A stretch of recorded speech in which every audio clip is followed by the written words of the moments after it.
Hey guys, welcome back to the channel. This is story about what if Naruto gives up on love part 1. Before I start, please do support for more amazing content and comments for part 2. Do consider to subscribe my channel and share my video to your friends and check out the description as well. Let's start the video. Hiruzen Sarutobi was having a miserable day. Miserable was actually an understatement. As if the aches and pains that came with half a century of being a shinobi and the general lack of sleep he was suffering from due to his function weren't enough, his advisors and old teammates were being especially difficult today. Plus, he had run out of his favorite tobacco, preventing him to relax with a good smoke. According to the daily report, his ANBU division was over its budget, while the military hospital is direly understaffed. Then there was the organization of the up-and-coming Chunin examination, and Danzo had created another fuck-up with a dignitary of Earth Country. All that would make his day shitty, but one no-name, no-account villager had decided to make it miserable. One stupid cretin had decided to create a situation that made all his problems pale in comparison. Apparently, one Naruto Uzumaki had decided that enough was enough. As he made his way to the tempura restaurant where the blonde boy was safely detained by his ANBU, Hiruzen had too much time to think about how ultimately, this situation was no one's but his fault. Mainly, one could levy almost any scratch the almost criticism on how he dealt with Naruto, and he would have no choice but to accept it if he were honest. When the information about the boy's status as a Jinchuriki had leaked, he simply ordered no one to speak about it on pain of death. However, he did absolutely nothing about the village-wide ostracization that quickly was established against the child. Certainly, any physical violence against the boy was punished severely, but the discrimination and the neglect Naruto had been and still was the victim of, he had not seen fit to curb. How can an orphan child live in a village where he is universally loathed and feared? A village where people swerve away from him in the streets, where they more often than not pretend he isn't there when he wants to buy something, where they forbid their children to play with the brat. Hiruzen could argue that Jinchuriki are loathed and feared in general, and it wouldn't exactly be a lie. Yet it wouldn't be the truth either. According to his spies, Tsunagekire's Jinchuriki was actively tortured by the Kazekage until he became completely unstable. In Iwagakure, the two Jinchurikis had had their identity protected for a long time and could grow up normally. In Kirigakure, the Mizugake was adored before he flipped his lid. In Kumogakure, the two Jinchurikis are loved and considered to be the guardians of the people. The Reigake and his brother be made sure of that. Hiruzen could have done the same for Naruto. He could have cashed in some favors after being Hokage for close to 40 years. The number of people in the village who owe him one is staggering. He could have been firmer, he could have been a true leader, he could have used the full power his title gives him over the village and the villagers. Hell, he could even have revealed Naruto's true heritage. The official reason he hadn't was for fear that IWA or Kuma would attempt to kidnap or assassinate the boy. The truth was, Konohagakure is considered the strongest ninja village for a reason, and any attempt would have led to severe retaliation. The Tsuchike's granddaughter and the Nibi's Jinchuriki from Kuma would have been killed or abducted. No matter how bad Naruto would have been treated, the two girls would have been treated worse. A part of Hiruzen would have died had he had to give this kind of order, but he could have done it. That would have led to another ninja war, and Hiruzen didn't want that. So, in order to preserve the Cold War, to avoid needless death, to protect the village, he made Naruto pay. It's always easier sacrificing one. The good of the many, after all. To be perfectly honest, it was highly likely that IWA and Kumo knew of the boy's heritage anyway. Naming Naruto Uzumaki was nothing but powder to the eyes. According to his best agent, the two rival villages were very suspicious, up to 95% certain, yet they had done nothing. Because they were ninjas, but they were also humans. They had morals as vague as they were. Then, no content to do nothing, he had deluded himself and tried to give Naruto a normal childhood rather than explain his situation to the kid and take his training in his own hands. Hiruzen had dreamed of Naruto having the choice. As if the boy was not the prison of a terrible beast and incidentally Konohagakure's trump card in case of war. As if the boy could be anything but a ninja. As if he himself hadn't stuffed the young boy's mind with ideas of becoming one. Naruto had entered the academy, obviously, and Hiruzen had trusted the teachers to do their jobs. This had backfired splendidly when the teachers of the academy, ninjas who were supposed to know better, had shown the same bias towards the boy and had basically not taught him. There had never been any direct sabotage. No, they weren't foolish, but they had never taken the time to help to the orphaned boy who obviously would be slightly behind his peers. They had ignored him, like the rest of the population. His second term as Hokage was one big failure, and its name was Naruto Uzumaki. Suddenly appearing in front of the restaurant where he would have to question Naruto, Hiruzen focused his thought on the problem at hand. After a deep breath, he opened the door. So one villager, apparently, felt that he could try to deny Naruto service when the boy came for some food. Naruto refused to leave as was his right, as it was perfectly illegal to refuse service to a shinobi in good standing. Some might argue that Naruto's very existence was antithetic to the term good standing, but Hiruzen didn't care. He was the Hokage and he didn't define it as such. Unfortunately, this useless shopkeeper caught Naruto on a bad day because not only did the boy refuse to leave, he threatened to quit. Not being a shinobi. No, that would have been manageable. Hiruzen would have had to convince Naruto that he didn't have the choice anyway, and he would have had the shopkeeper disappeared in the meantime. But no. Naruto had threatened to quit as a Jinchuriki. From what his ANBU told him, Naruto had said out loud that if he was doing such an apparently lousy job at containing the Kyuubi, given nobody seemed to appreciate what he did, he should just stop doing it. That caused every adult in the tempura restaurant to quake in their shoes, and some had even soiled themselves if the smell was any indication. As they should. While Hiruzen was confident he could reseal the Kyuubi into someone else, even if no child would be as adequate as Naruto was for the task dash, it would be nowhere as sophisticated as his predecessor's work, even if he were to use the same basis for the seal. As an aside, he would die and be eternally tortured in the belly of the Shinigami. He would do it to save the village, but because a worthless shopkeeper couldn't behave. Not today. What hurt Hiruzen more than anything was that he would likely have to punish Naruto for this. No matter how much these deserved some form of sanction for their bigotry, Naruto could never extract it. It was unfair. The fact Hiruzen himself maintained the unfairness cut deeply. There was no justice in it, but it had to be this way. He couldn't allow Naruto to be a tyrant, holding the village hostage to get the respect he deserved. The villagers would just fear him more, which would cause him to act out more in turn, and eventually, something would have to give. And as far as Hiruzen was concerned, nothing justified the return of the Kyuubi. But to tell a boy as Naruto was a boy in the Hokage's aged eyes that he had no choice but to suffer the scorn of the people, that the village, the nation, the entire shinobi system required it, made Hiruzen sick. To tell the boy that there was no wrong, even one perpetuated village-wide, grievous enough that the entire village was forced to suffer for it, twisted his insides. It was what the title of Kage required of Hiruzen, to lead and protect his people, even if he had apparently forgotten how to lead and his people were a bunch of small-minded. It took a second for Hiruzen to take in the inside of the restaurant. It was empty save for two ANBUs and Naruto, who was sitting leg crossed on a table. The blonde boy looked indifferent to his surrounding, not even greeting Hiruzen with one of his usual smile. "Naruto-kun, what have you done?" Hiruzen asked gently, approaching the table. The boy shrugged. "Nothing. I've done nothing." "Then why all this commotion? Why did the people flee?" "Because they are two-faced bastards," Naruto answered in a neutral monotone. The Hokage pulled a stool and sat in front of the boy. "Explain, Naruto-kun. From your perspective, what happened here? What led to you making that threat?" The blonde scoffed. "I just wanted to have lunch. Today was crappy, like yesterday was, just like every day since I've been put on my crappy team. I hate them, you know? Sasuke is a bastard, Sakura hates me, Kakashi doesn't care and doesn't want to be here. I'm a crappy shinobi, I know I am, and I'm not getting any better. I survive doing chores for people who hate me. So when I decide to spend that money, I expect to be allowed to. Except the host didn't want to seat me. He pretended there was no seat available when the restaurant was half empty."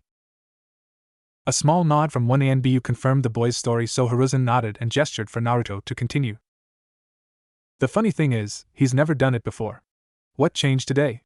Don't know, don't care, but he thought he could take it out on me like basically everyone else does when they are having a bad day." Hiruzen winced. "I'm sorry this happened, but you should have come to me, Naruto." Naruto scoffed once more. "Would any other shinobi under your command have to come to you for a similar problem?" "No," answered Hiruzen, stung by the truth of the boy's words. Naruto grinned mirthlessly, his eyes full of disdain. "Well, guess I'm just special, huh?" The boy spat, acid dripping from his tone. "Anyway, when that bastard tried to block me, I went around him and sat there. Then I started thinking out loud, these people hate me for something that isn't my choice. Maybe they think someone else would do a better job than me. There is no law that says I have to keep doing it, so I can quit and be done with it." "You would die, Naruto," explained Hiruzen, his voice leashed in a monotone to hide his slow mounting anger. "You would doom yourself along with countless others. Is that what you want? The village in ruins?"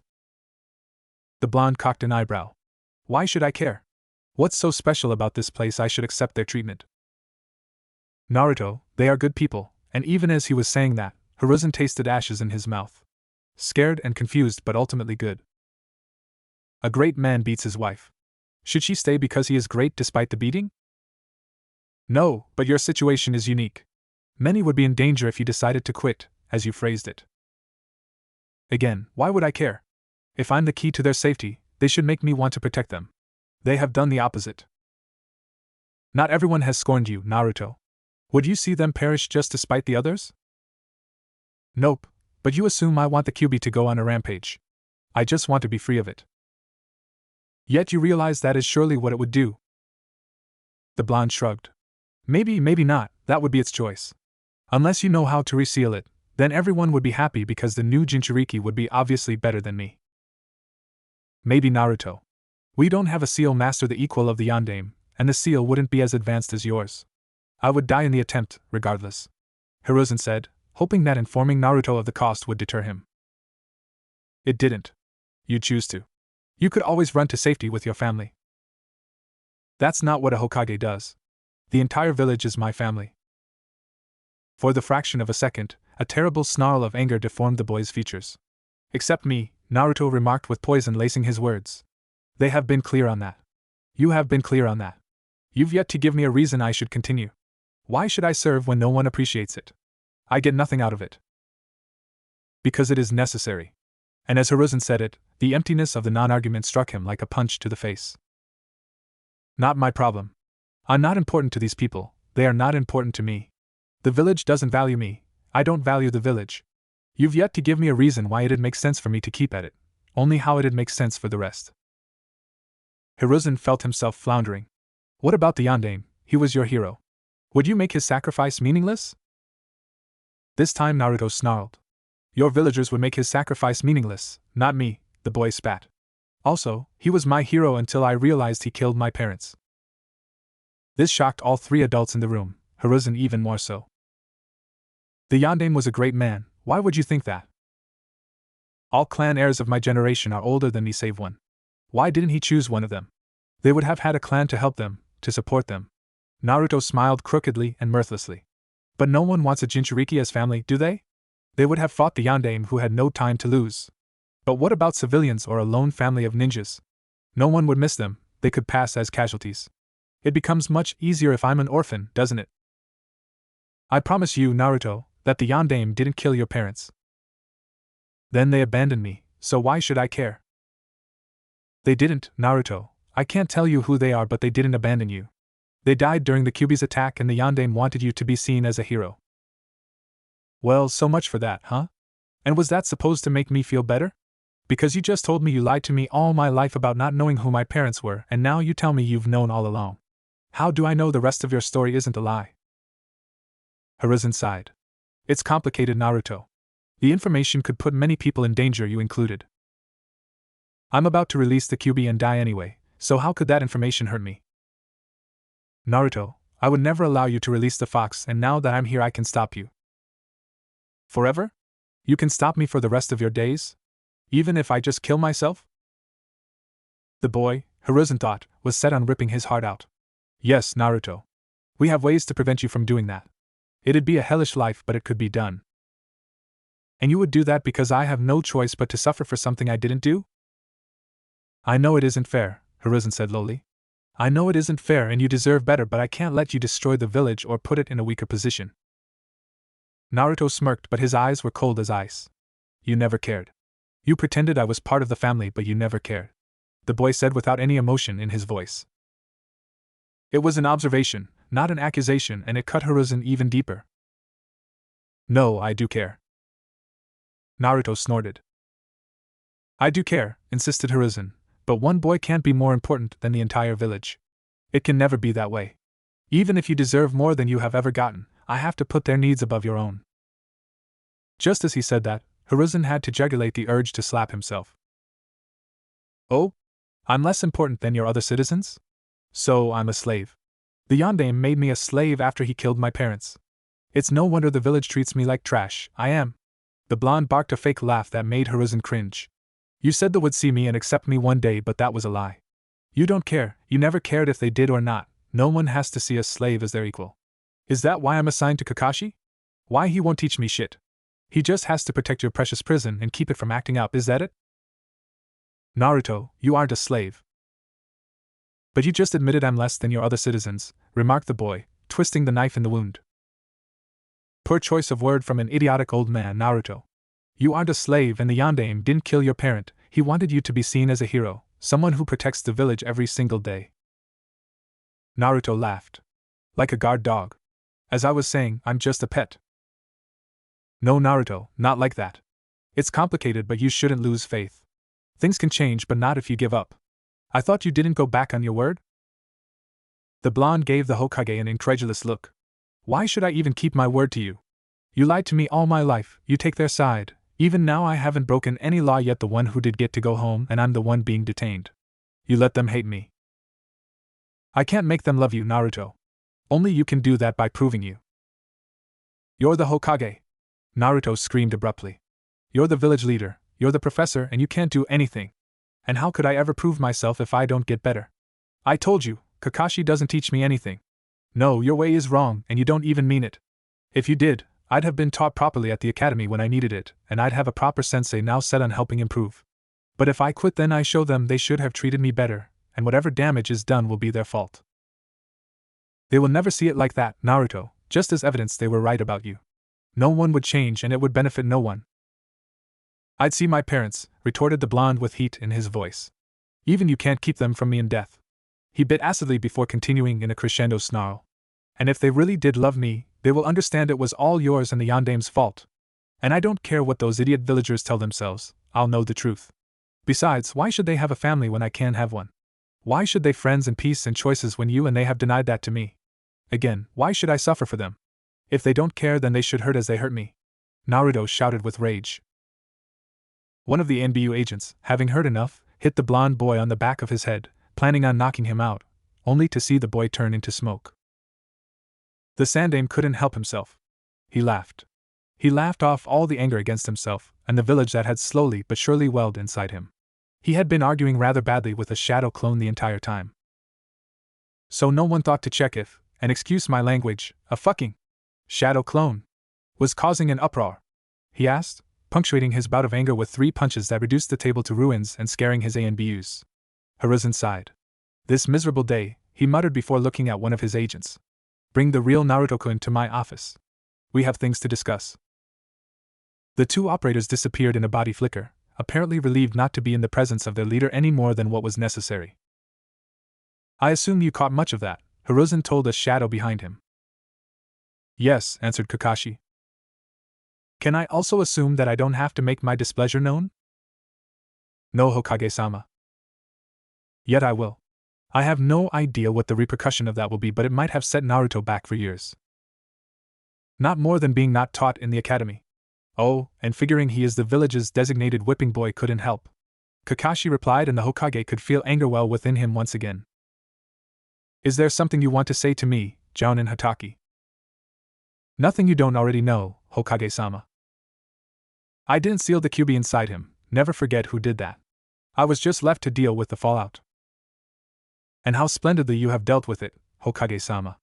And as I recall, Hokage-sama, you did engage the QB before the Yondaime even did. The Jounin answered, not liking the implication about his sensei. But I didn't perform the sealing ritual, is your point? Hiruzen asked, his eyes narrowed dangerously. Merely an observation, Hokage-sama. Despite what you may think, I wasn't leveling an insult towards Minato-kun. He is every bit the hero all claim him to be, and I'm certain he had many reasons for what he did, but that doesn't change the situation. Add to that none of my ANBU thought to detain the customers here so they couldn't spread what happened. Do you think I'm happy about any of this? I think that as long as Naruto didn't break you, we're fine with it, and if he does, you'll punish when it's the fault of your precious family. So I have been negligent, complacent? Is that the charge? Then tell me, Kakashi, why do you repeat my alleged mistakes? I'm teaching them teamwork. Is that supposed to be a legitimate answer? You're teaching them teamwork? Every Jounin sensei teaches teamwork, they teach other skills as well, so what makes you so different? Nothing is as important as that. Oh really? Hiruzen said threateningly. It wasn't enjoyable to have the failures he had allowed to fester put right under his nose, even less Kakashi was looking so smug about it. But then, if he had been so bad and Kakashi knew it, why wasn't the Jounin doing better? The Hokage knew he was being petty, but he had been pushed too far. Then I'm removing Naruto from Team 7, effective immediately. I will arrange for another genin to take his place. I have done nothing to deserve this. You have done nothing, and that's exactly why you deserve it, retorted Hiruzen. He had never said to Kakashi to stay away from Naruto. While he can admit he had never encouraged it, and that could have been seen as an unsaid order, the elite Jounin had enough brain to take his responsibilities and act on them. And seeing as it was Naruto's displeasure with his team that primed him, Kakashi wouldn't get away without punishment. You're dismissed. Hiruzen didn't miss the look of fury and betrayal on the Jounin's masked face, but he didn't care. He had an important discussion with his surrogate grandson coming, and he had to return to his office. Naruto was in a more negative space than he had been in some time, and the stupid clone taking all day to come back with some food was seriously getting on his nerve. He had taken to practicing his shuriken jutsu while waiting, as to show up to the bastard and impress Sakura, but his agitation was negatively impacting his performance, which led to a growing sentiment of annoyance, which in turn impacted his performance. As annoyance was beginning to turn to anger, he was assaulted by strange memories. They felt like his yet weren't, as he was quite sure he hadn't been just discussing hurtful things with the Hokage. It took the blonde a minute to sort through the experience of his clone, and Naruto found himself shaken by what had been said. More than that, however, he was dismayed. He didn't think what his clone had said. Or at least, he didn't think he did. The yandere was his hero. The clone had some excellent, truly logical points, and Naruto was loath to admit it. No, the yandere was a hero, Naruto was certain about that. Why did he choose me, though, muttered the boy. Why not someone with a family for protection? Because no one wanted a Jinchuriki, the cage of a monster, as part of their family. The clone was right on that, the village had made that clear. Naruto shook his head. No, that clone was wrong, even if he wasn't really. The blonde looked to and fro in a panic. He didn't want to die. That he was sure, absolutely completely certain. Also, he had gotten the old man angry, he just knew it. He had to explain himself. Naruto started to run towards the Hokage Tower, assuming he would find his grandfather there. He was halfway to his destination when an Anbu appeared in front of him. I must ask you to come with me to the tower, Uzumaki-san. Naruto nodded frantically, and before he could speak, he was hoisted in the Anbu's arms and both flickered to their destination. It wasn't a pleasurable experience. The Hokage was sitting in his chair behind his office, smoking his pipe and apparently waiting for him. Naruto swallowed hard and noisily, but the old man smiled at him if wearily and gestured for the boy to sit and relax. No worry, Naruto, I'm not mad. Not at you, at least. At myself certainly, but not at you, assured Hiruzen before he cleared his throat.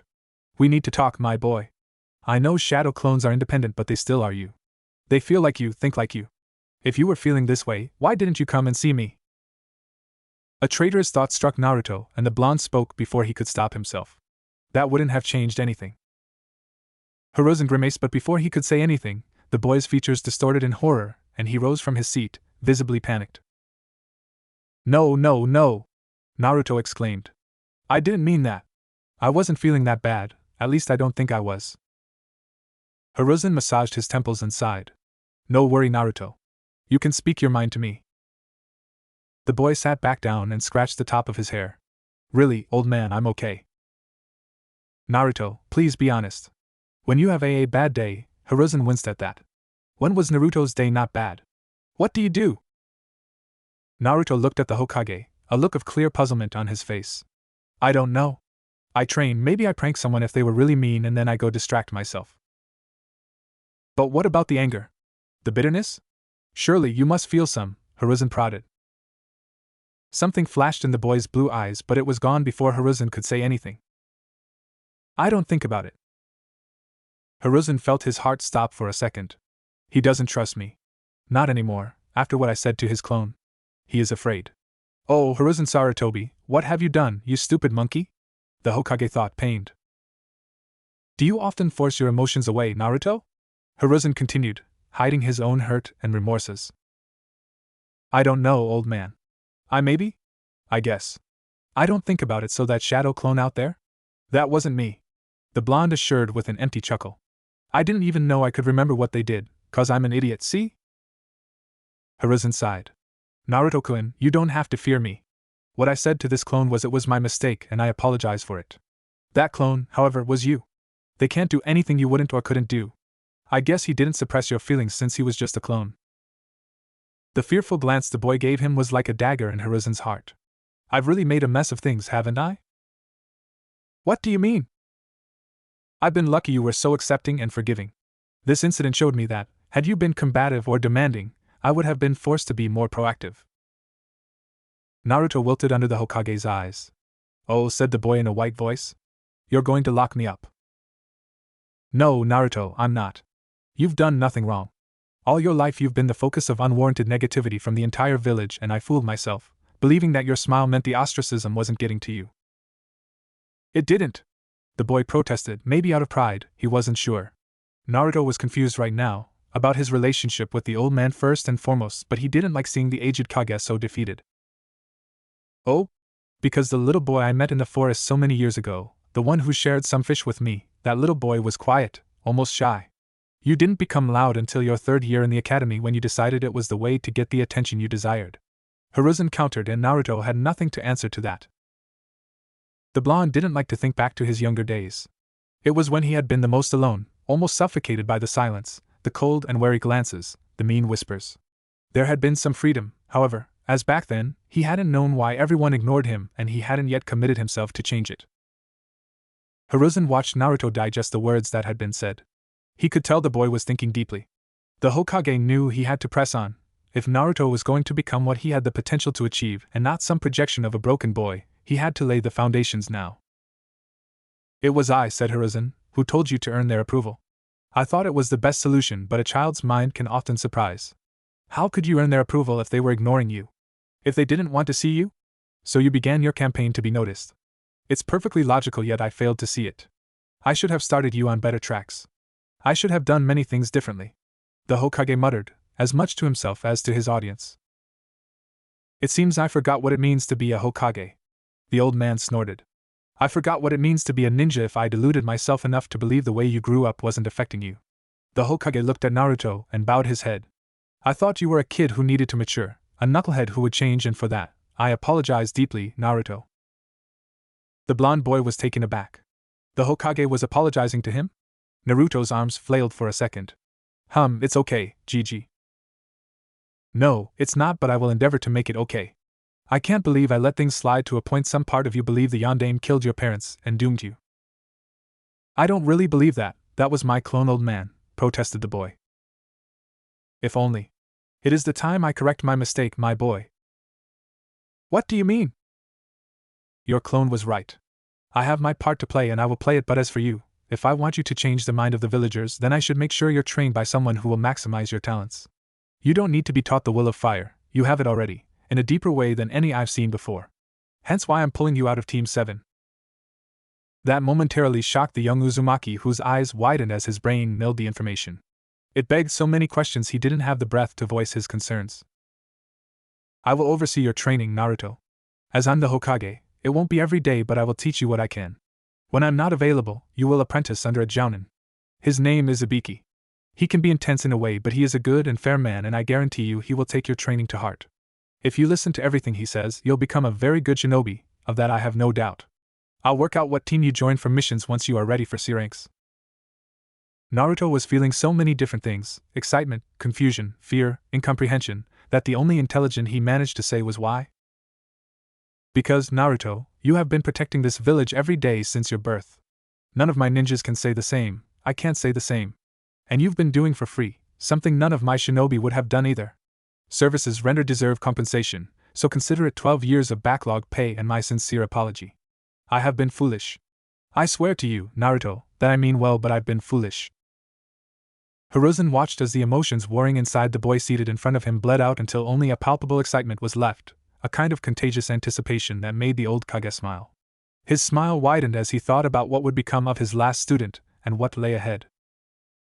Naruto eyed once again the piece of paper he had found slipped under his door this morning. It was just an address, the time for the meeting, and the name of a tea shop. One Naruto vaguely knew of, one he was sure would refuse to serve him. After a minute of intense reflection, he decided that it was decidedly not his problem. At least he could admit his clone had been right on that point, and that if this Ibiki guy he was supposed to apprentice under wanted to meet him there, then he would meet him there. His decision taken, the blonde exited his rundown flat and began to jog lightly. He wasn't late, but the tea shop was on a remote part of the village, and jogging would help him warm up. It took the boy 10 minutes to reach his goal, A place named Lovely Leaves. The name was frankly silly and a bit simple-minded in Naruto's honest opinion. As always, people were giving a wide berth, although maybe it was wider than usual today. Naruto could tell the villagers were throwing wary and fearful glances his way, but after a second of deep soul searching, he decided that they deserved it. Sure, he didn't want the village to be in ruin, he didn't want them to die, but they were still assholes. Shaking his head and derailing this particular train of thought, Naruto looked around until he saw a man in standard jounin attire, dark blue shirt and pants with an armored green manchira on top. What distinguished the man was the long grayish coat, ugly thought Naruto, and the bandana that was covering his head. The man's features were hard as if sculpted in stone and bared by two long, vertical scars. The blonde shuddered when he realized the jounin had been watching him with two narrowed, dark eyes since he had been in view. Wary, Naruto approached the jounin. Ibiki Marino-san? Maybe. Who is asking for him?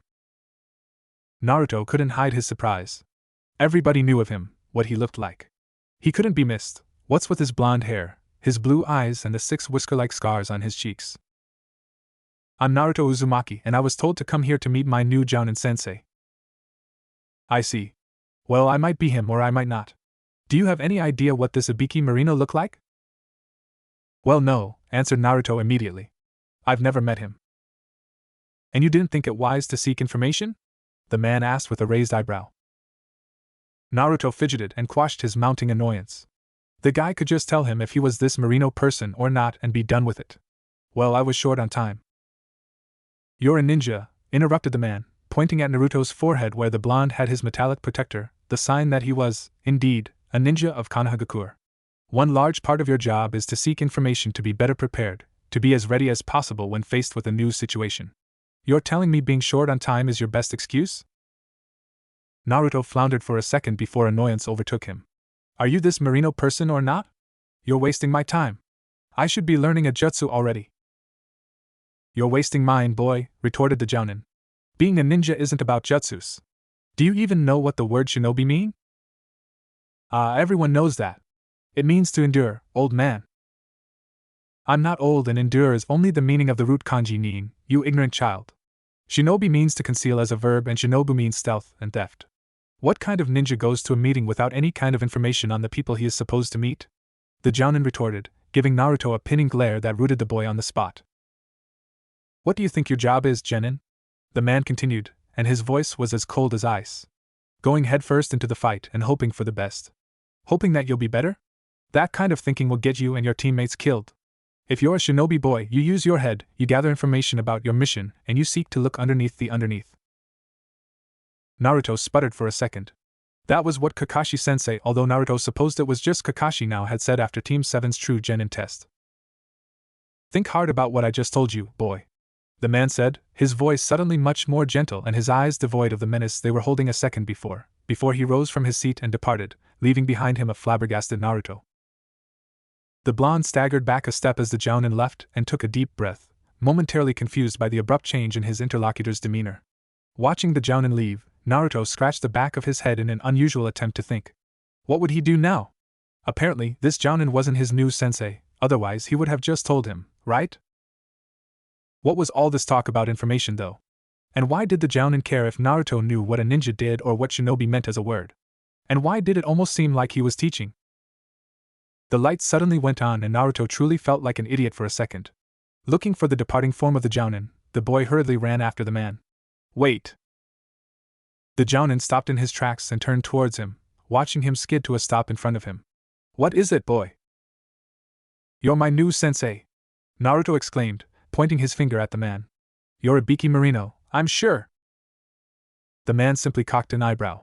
Why would I be this man? 'Cause why would a jounin be at the Lovely Leaves at 8 in the morning if he isn't the guy I'm supposed to meet? You don't know that, kid, interrupted the man. Maybe I like to start my day with a lovely cup of tea. This stumped Naruto for a second before he shrugged. Yeah, sure, that doesn't change the fact I received a paper that told me to meet you there. Seeing as you're the only jounin I can see, you must be him. No coincidence and all that. That's not logic there, boy. Think a little, what if this Marino you're looking for is at the terrace under a transformation jutsu? Why would he do that? Naruto asked, confused. To test you maybe? You said he's supposed to be your new sensei, Don't you think he would cook you some sort of test, to see what you're capable of? That stumped Naruto once again, for several seconds this time before he turned towards the terrace. It was sound for, after all, Kakashi had done the same. There were 3 people seated and Naruto narrowed his eyes. But how could I even know if he is under a transformation? Well, what do you know about the transformation jutsu? It can give the user basically any human appearance, as long as it is close to their size. So, if you knew what Marino looked like, say you knew his size, would you be able to identify him? Naruto scratched his head, looking intently at the people seated. Not really. I mean, when people sit down, it's difficult to guess their size. So, what else could you use to identify him? The boy kept scratching his head. How did one identify a jounin under a transformation jutsu? If they really wanted to be beyond notice, they would calmly drink tea and would be totally relaxed to pass as a civilian, and there would be no way for Naruto to spot the jounin. The blonde thought hard. He was familiar enough with the jutsu to know that clothes were very difficult to disguise. There were always inconsistencies between the way the person moved and the way fake clothes followed. Maybe he could spot that. But what if this Marino guy had pushed the vice to the extreme and came in civilian clothing? So the surefire way was to know how to detect the use of chakra. Naruto panicked. He didn't know how to do that. He wasn't a censor. The boy felt lightheaded. Going headfirst into the fight sure was easier, whatever the tall man was telling him. All this thinking was giving him a headache. Arg, I don't know, the blonde exclaimed. There is no way I could spot if he is determined to avoid me. The only way is if I could detect chakra, but I can't do that, old man. A vein bulged on the visible part of the jounin's forehead. I told you I'm not old. And that's an acceptable conclusion. Truth is, I'm a Biki Marino. That silenced Naruto for all of 2 seconds before he roared in outrage. What the hell, old man? What are you playing at here? If you're my sensei, just say it. Right, rude and loud, noted the jounin, making a show of cleaning his ear with his little finger. 2 qualities that really make me want to take you as my apprentice. Naruto stopped his rant and brightened. Really? No, the man barked in the boy's face. Did you even listen when I gave you the definition of shinobi before? How does loud and orange go with concealment and stealth in that blockhead's brain of yours? Don't diss the orange, Naruto screamed back. It's better than your ugly-ass coat, old man. At least Kakashi-sensei was cool. The boy's face scrunched up. Wait a second. How do I know you're even telling me the truth and you're really this Marino guy? Nothing, you exasperating child, but maybe if you had looked for intel, then you'd know what a Biki Marino looks like. The jounin barked. You could be wearing a transformation to look like him, Naruto answered, still screaming loudly. Good, how would you test that? The man questioned in the same tone. It took a second for Naruto to draw a kunai from the pouch fastened around his thigh and knife the man's coat.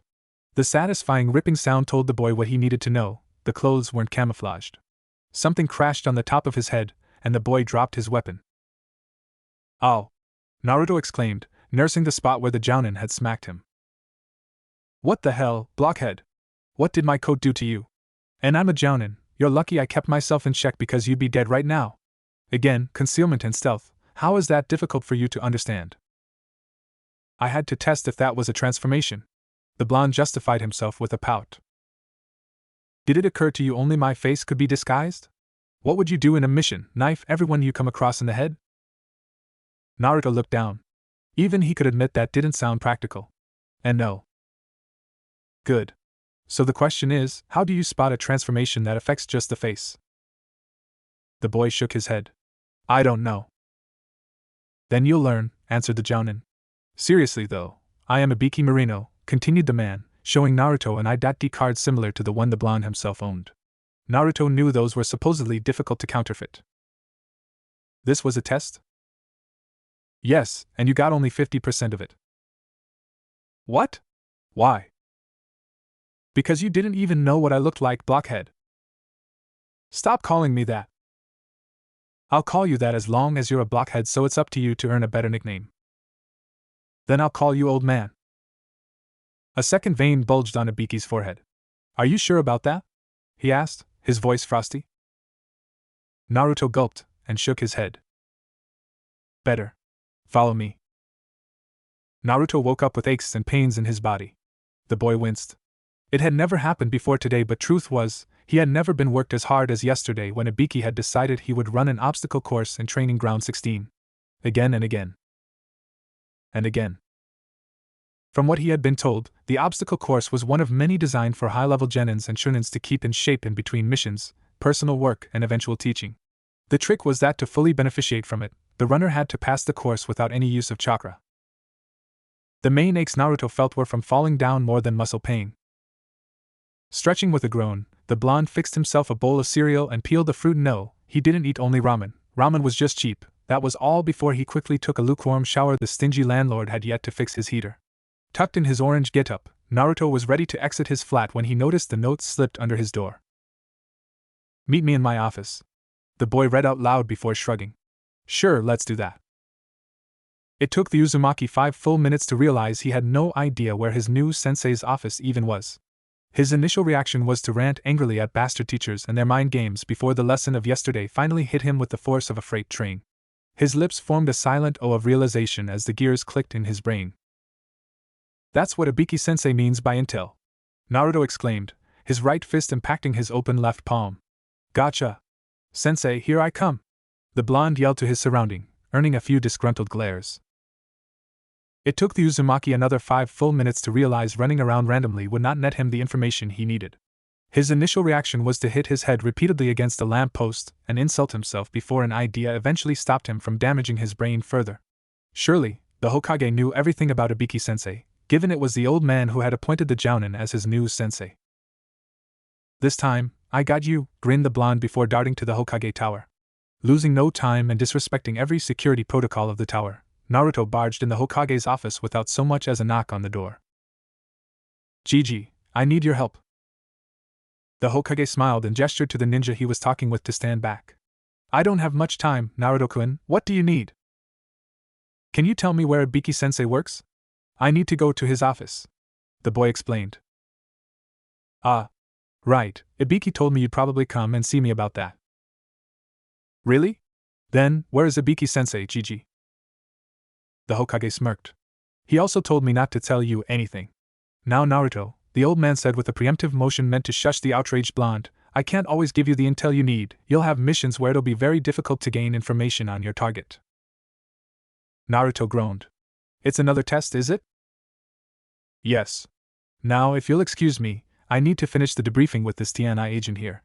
Go." "Yes, Gigi," answered the blonde, immediately exiting the Hokage's office. It took the Uzumaki yet 5 more minutes for his brain to register the detail he hadn't missed but dismissed. His initial reaction was that he was tired of his new sensei's twisted games already and that if the Hokage wasn't on his side, it would be a very long apprenticeship. Returning in front of the Hokage tower, he lay in wait of the man who had been in his Gigi's office. The man the old man had said was working in torture and investigation. The man who was wearing the exact same ugly-ass gray coat as his sensei did. A minute later, the man exited the tower and Naruto immediately started to trail him. TNI was a very secretive department of the Konoha military, for good reason, the blonde supposed. It was where the criminals, the spies, and the captured enemy ninjas were kept and interrogated. The only place even more secret had to be the hideout of the ANBU, the elite amongst the elite. In any case, Naruto had no idea where those two places were located.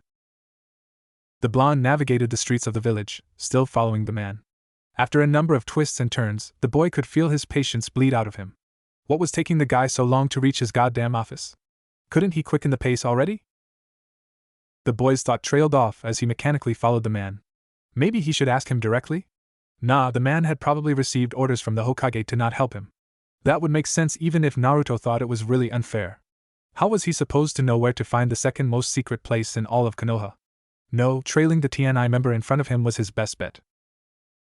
Naruto's eyes widened suddenly. In front of him? Where was the guy? He had been in front of him a second ago. Panic and anger welled inside the boy's guts. How had he allowed himself to lose the man? He really was a blockhead, damn it, his sensei was right.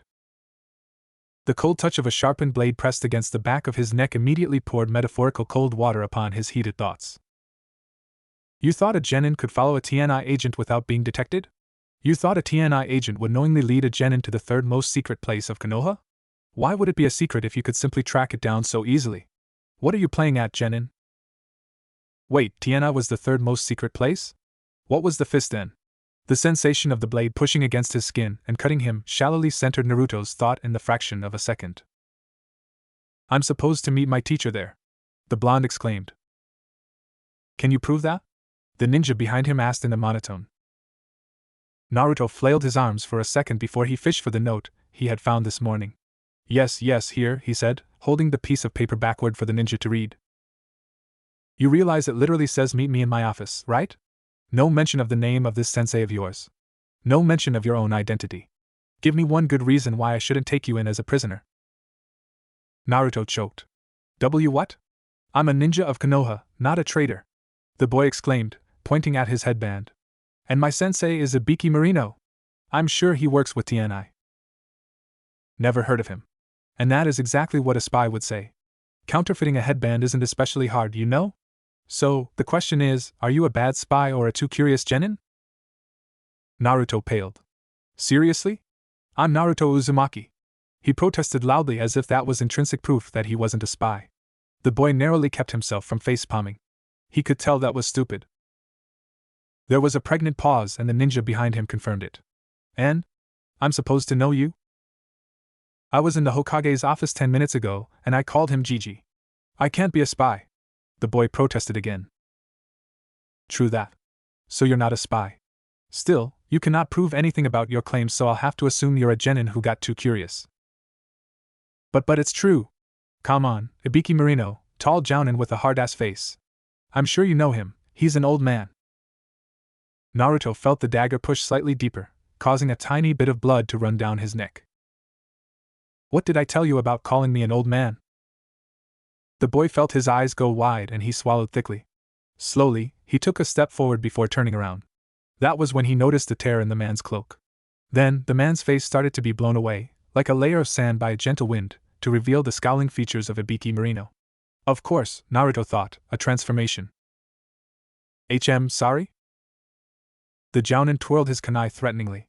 How about you run the obstacle course again, Naruto? Hi. The boy answered in a white voice. Good. I'll be providing encouragement. Encouragement? The kunai flew at Naruto's face, cutting his cheek and drawing blood. Run, little genin. Run. Ah! Naruto darted away, shuriken whirling after his retreating form, his sensei hot on his tail. The week that followed Naruto's first 2 days with Ibiki was much like the beginning, except that the boy's new sensei began to add scares and frightening pranks to the overall mind games. The result was a paranoid, jittery Naruto who had taken to having his eyes peeled 24/7 to avoid any bad surprises. It wasn't enough. During the second week, Ibiki apparently decided that reminding to his genin why he was jounin was the funniest of things, which got on Naruto's nerves in a completely different fashion. The retaliatory pranking the blonde tried to inflict on his sensei failed repeatedly and spectacularly, and Naruto was often made the victim of his own traps. That only needled to boy further in his determination to get back at his sensei. Oh, Naruto understood what his teacher was getting at. He was forcing him to observe, analyze and think before acting, and he was forcing the boy to do all that fast. It was already yielding results as Naruto was less prone to fall in Ibiki's layered traps, be they physical or mental, or at least, he was getting out of them faster and faster. It was always the same play. Ibiki would ask Naruto to meet him somewhere and Naruto would have to gather relevant intelligence. What was the place, who worked there, what people did, and so on. Just yesterday, he had identified where and who his jounin was in under 5 minutes, which earned him a well done, Naruto. It was thanks to the jounin explaining to him how to spot a transformation jutsu from various tells. For example, the natural motion of hair was something extremely difficult to mimic. What many shinobi settled on for their transformation was a shell of chakra of a sort, covering their real hair. To an attentive eye, however, this shell didn't behave remotely like hair and as such, was a relatively easy tell. Only excellent ninjas were able to correct that. Ibiki had seemed overjoyed when Naruto had asked if there was a way to do better. The boy liked the transformation jutsu. It was the first he had ever successfully mastered after all. He had even devised a personal version. In any case, there was a way to not be sloppy. The ninja had to infuse each strand of hair with chakra and manipulate their appearance from there. It required a rather high level of chakra control, and Ibiki recommended it to Naruto as an exercise to do every day, to help the boy wield his massive reserve more efficiently. All in all, yesterday had been a good day. He had apparently graduated from bird brain, and after 2 weeks of hard work, Naruto could say he was rather proud of it. Certainly, he was a little disappointed in the lack of jutsu and in that all the physical preparation he was doing was the obstacle course, but there was a satisfaction in completing the run faster and faster. His sensei had sweetened the deal after his success yesterday, saying that if Naruto could beat the record time, he would teach him a jutsu. Needless to say, the blonde was fired up even if, after he had informed himself that had become a reflex already, he had realized he had learned the record was held by the Yondaime, and even his best student, Kakashi Hatake, had a time 5 entire seconds behind the 4th Hokage's. Well, he couldn't become the best Hokage who would beat all other Hokage if a simple record time was too much for him to break. Admittedly, it was not going to happen any time soon, but that did nothing to hinder his determination. A jutsu was a jutsu, after all. Today was a change in the blonde's routine, however. It was his first day of tutoring with the Hokage. With a purposeful gait and a spring in his step, Naruto excitedly made his way to the training ground where he had been told to meet the old man. It didn't mean he wasn't alert, however, as Ibiki-sensei had warned him that a day with the Hokage didn't mean a day without his favorite sensei. So Naruto had a spring in his step and his awareness strained to the maximum. It did him good because as soon as he stepped in the training ground, he felt something barrel towards him at seemingly the speed of light, and he had only a breath to jump away to the side and dodge. "Hello, Naruto-kun." "Gigi?" The blonde answered in surprise, momentarily allowing his guard to drop. That immediately earned him a kick in the gut that folded him in two and pushed him a meter backwards.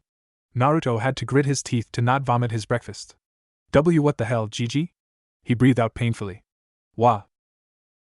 Before he could add anything, Naruto had to roll out of the way of an axe kick. The blonde straightened himself and drew a kunai, only to receive a punch to the jaw that made him see stars. "How are you this morning, my boy?" Spitting out blood, Naruto spun and crouched low before he jumped at the Hokage, attempting to tackle the aged leader, but the man simply took hold of one of his arms and spun himself before throwing the blonde to the ground, one arm locked in his back. "You're way too open, Naruto-kun, and I mean that in every way. Your guard is open, your stance is open, your intent is open. What does shinobi mean, Naruto-kun?" the Hokage asked, twisting the boy's arm further. The boy grunted and squirmed, trying to alleviate the pressure on his locked arm. "Arg, it means, to conceal." "Good." The old man freed the younger boy and allowed him to breathe. "You must understand that a ninja must fight like that. We conceal our weaknesses, we hide our forms, we dissimulate our intentions. The enemy will do the same, and that is why we all must learn to look underneath the underneath. We must reveal the opponent's weaknesses, read his openings, and figure out his intentions. Do you understand, my boy?" Naruto swallowed thickly. He had rarely seen the Hokage so serious, never even. The boy nodded earnestly. "Why yes, Gigi, I mean, Hokage-sama. But how do I do that?" "That's what you're here to learn, Naruto-kun," answered the Kage with a warm smile that felt weirdly threatening to the blonde. The beatdown Naruto received was one for the ages. For the entire morning, the Hokage deconstructed the boy's preferred fighting style, something akin to a brawler's, and attempted to lay new foundations for it. Naruto was eventually allowed some respite when a clock, somewhere, rung noon. He was bruised, his body was aching badly, and half his face was swelling, not to mention his pants and jacket were torn. The Hokage looked pristine and like he hadn't fought at all for the entire morning, and that annoyed Naruto more than his own state. "Bastard old men with no care for the youths," muttered the blonde. "You say something, Naruto-kun?" The blonde shook his head hurriedly. No, Gigi, no," he answered with a nervous smile. "Good. Now what have I taught you today?" "You beat me up today," grumbled Naruto before he received a smack on the top of his head. "Ow, Gigi. I don't know. You're super strong and I'm super weak? Geez, I knew that Tabayo." The Hokage smiled. "Yes, but that's not all there was to it. You have good instinct, Naruto-kun. You move swiftly on your feet, you're resilient, and you adapt quickly. That'd be enough if you were embroiled in a bar fight. Your technique needs polishing, however. There are efficient ways to punch and kick, ways to transfer the maximum of force to your opponent, while preserving yourself. You need to work on that. But that'll only be enough if you were a samurai, Naruto, and you are not. Do you remember what I said at the beginning?" Naruto nodded slowly. "A shinobi conceals, right? So." The Hokage waited for the boy to reach his own conclusion. Ibiki had told him the blonde was making steep progress on that point.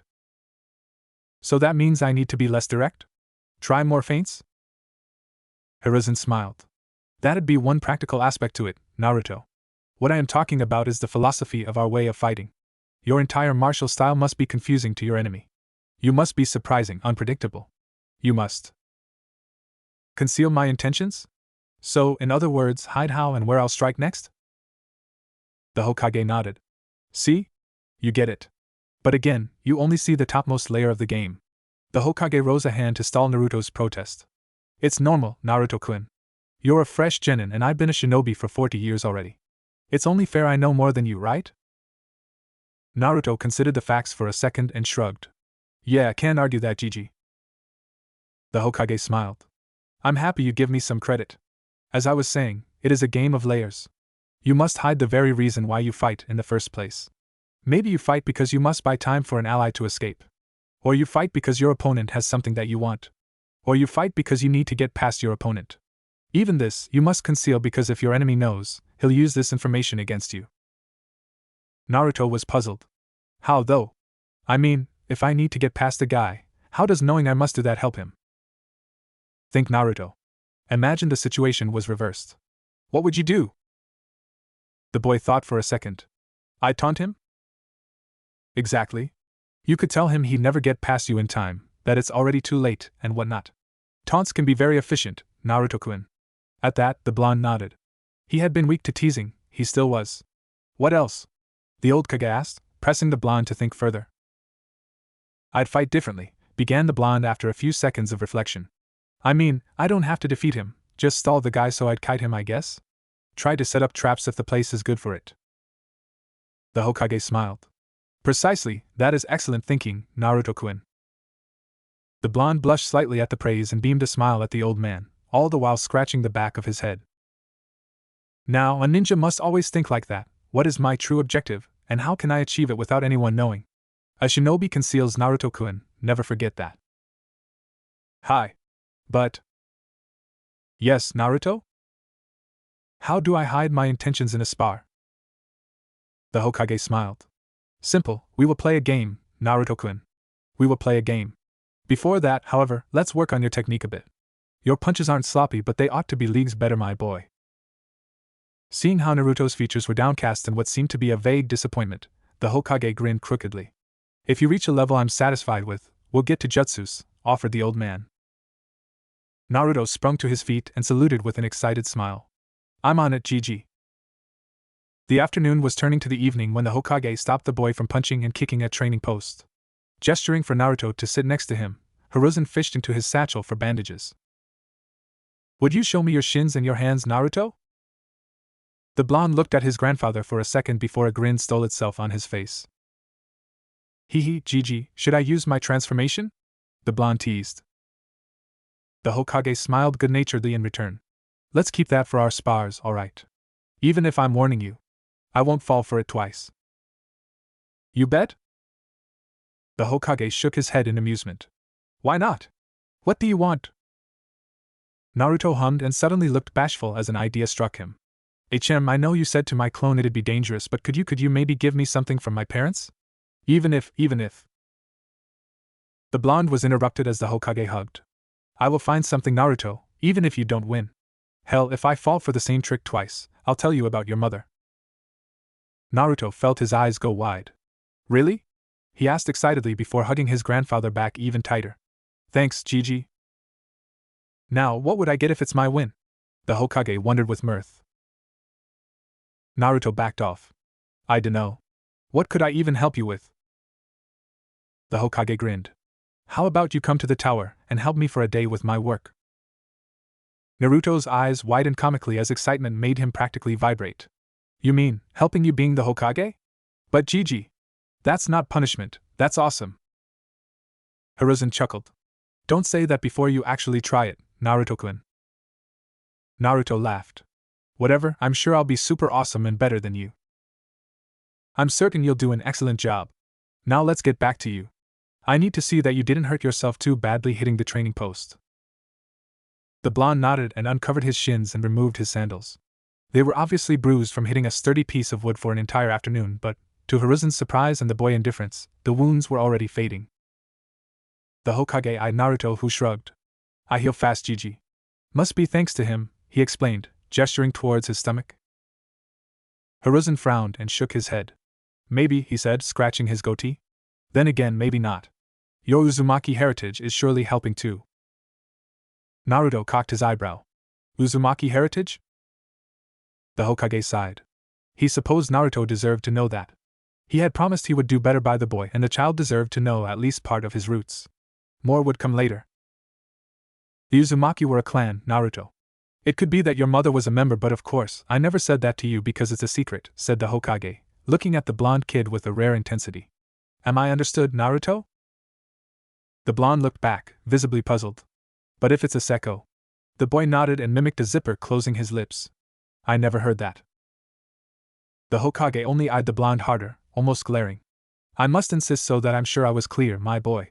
I never said anything concerning your possible clan to you. Naruto nodded, a picture of seriousness mirroring the Hokage's grave features. Yes, Hokage-sama. Good. I also never said anything about a book in the library titled The Great Clans of the Warring Era, where you might find something about this clan. The boy swallowed his excitement. Sure, Gigi, I don't know what you're even talking about. The Hokage nodded once, and the seriousness bled off his features for a light smile to replace it. Don't get caught snooping around where you're not supposed to.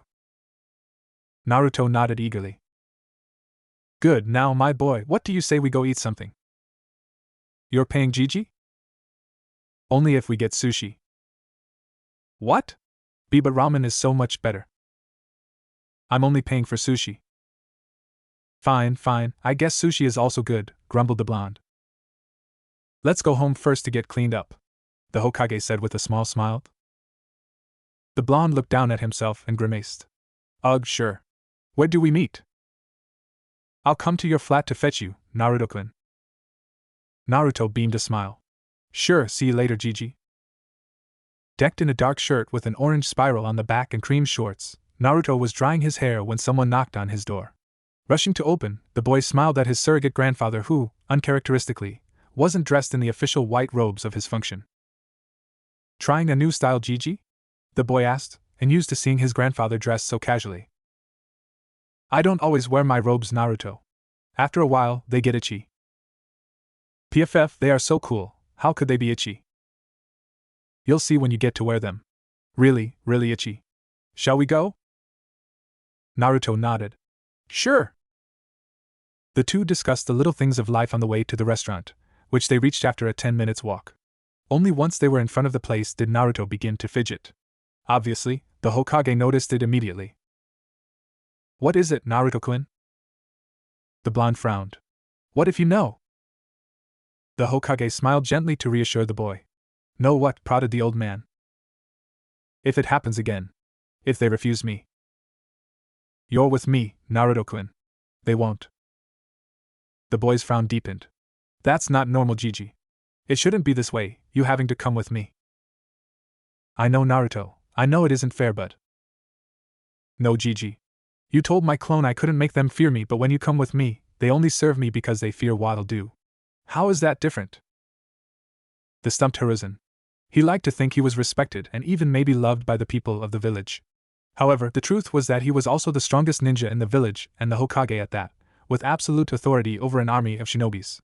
If a civilian crossed him, he could disappear them and their entire family in a snap of his fingers. Or, alternatively, he could roast them himself with a fire jutsu. That was as good a reason to be feared as any. He was in all honesty more of a menace to the villagers than Naruto, only their bigotry kept them from seeing that. But maybe they did see it. The rare case of physical violence towards Naruto had been punished by a brutal death sentence. He had often dealt with the punishment himself. The villagers knew the cost of attempting to harm Naruto directly was the Hokage's fury. Maybe his citizens were afraid of him. As they should be, to a certain extent, but that wasn't what Konohagakure and the will of fire of the founding fathers stood for. I really allowed things to become ugly, my boy, muttered the Hokage out loud. Naruto squeezed his grandfather's hand. Gigi. No, Naruto-kun. You might be entirely right, and that's wrong. I'm known as the professor, but for entirely the wrong reasons. The aged Kage scoffed.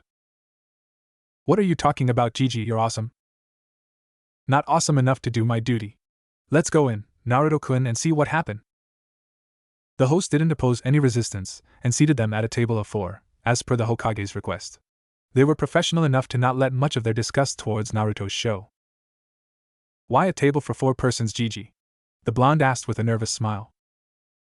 Because I also invited my son and my grandson, Naruto-kun. I hope that's okay with you. You mean that Konohamaru pest?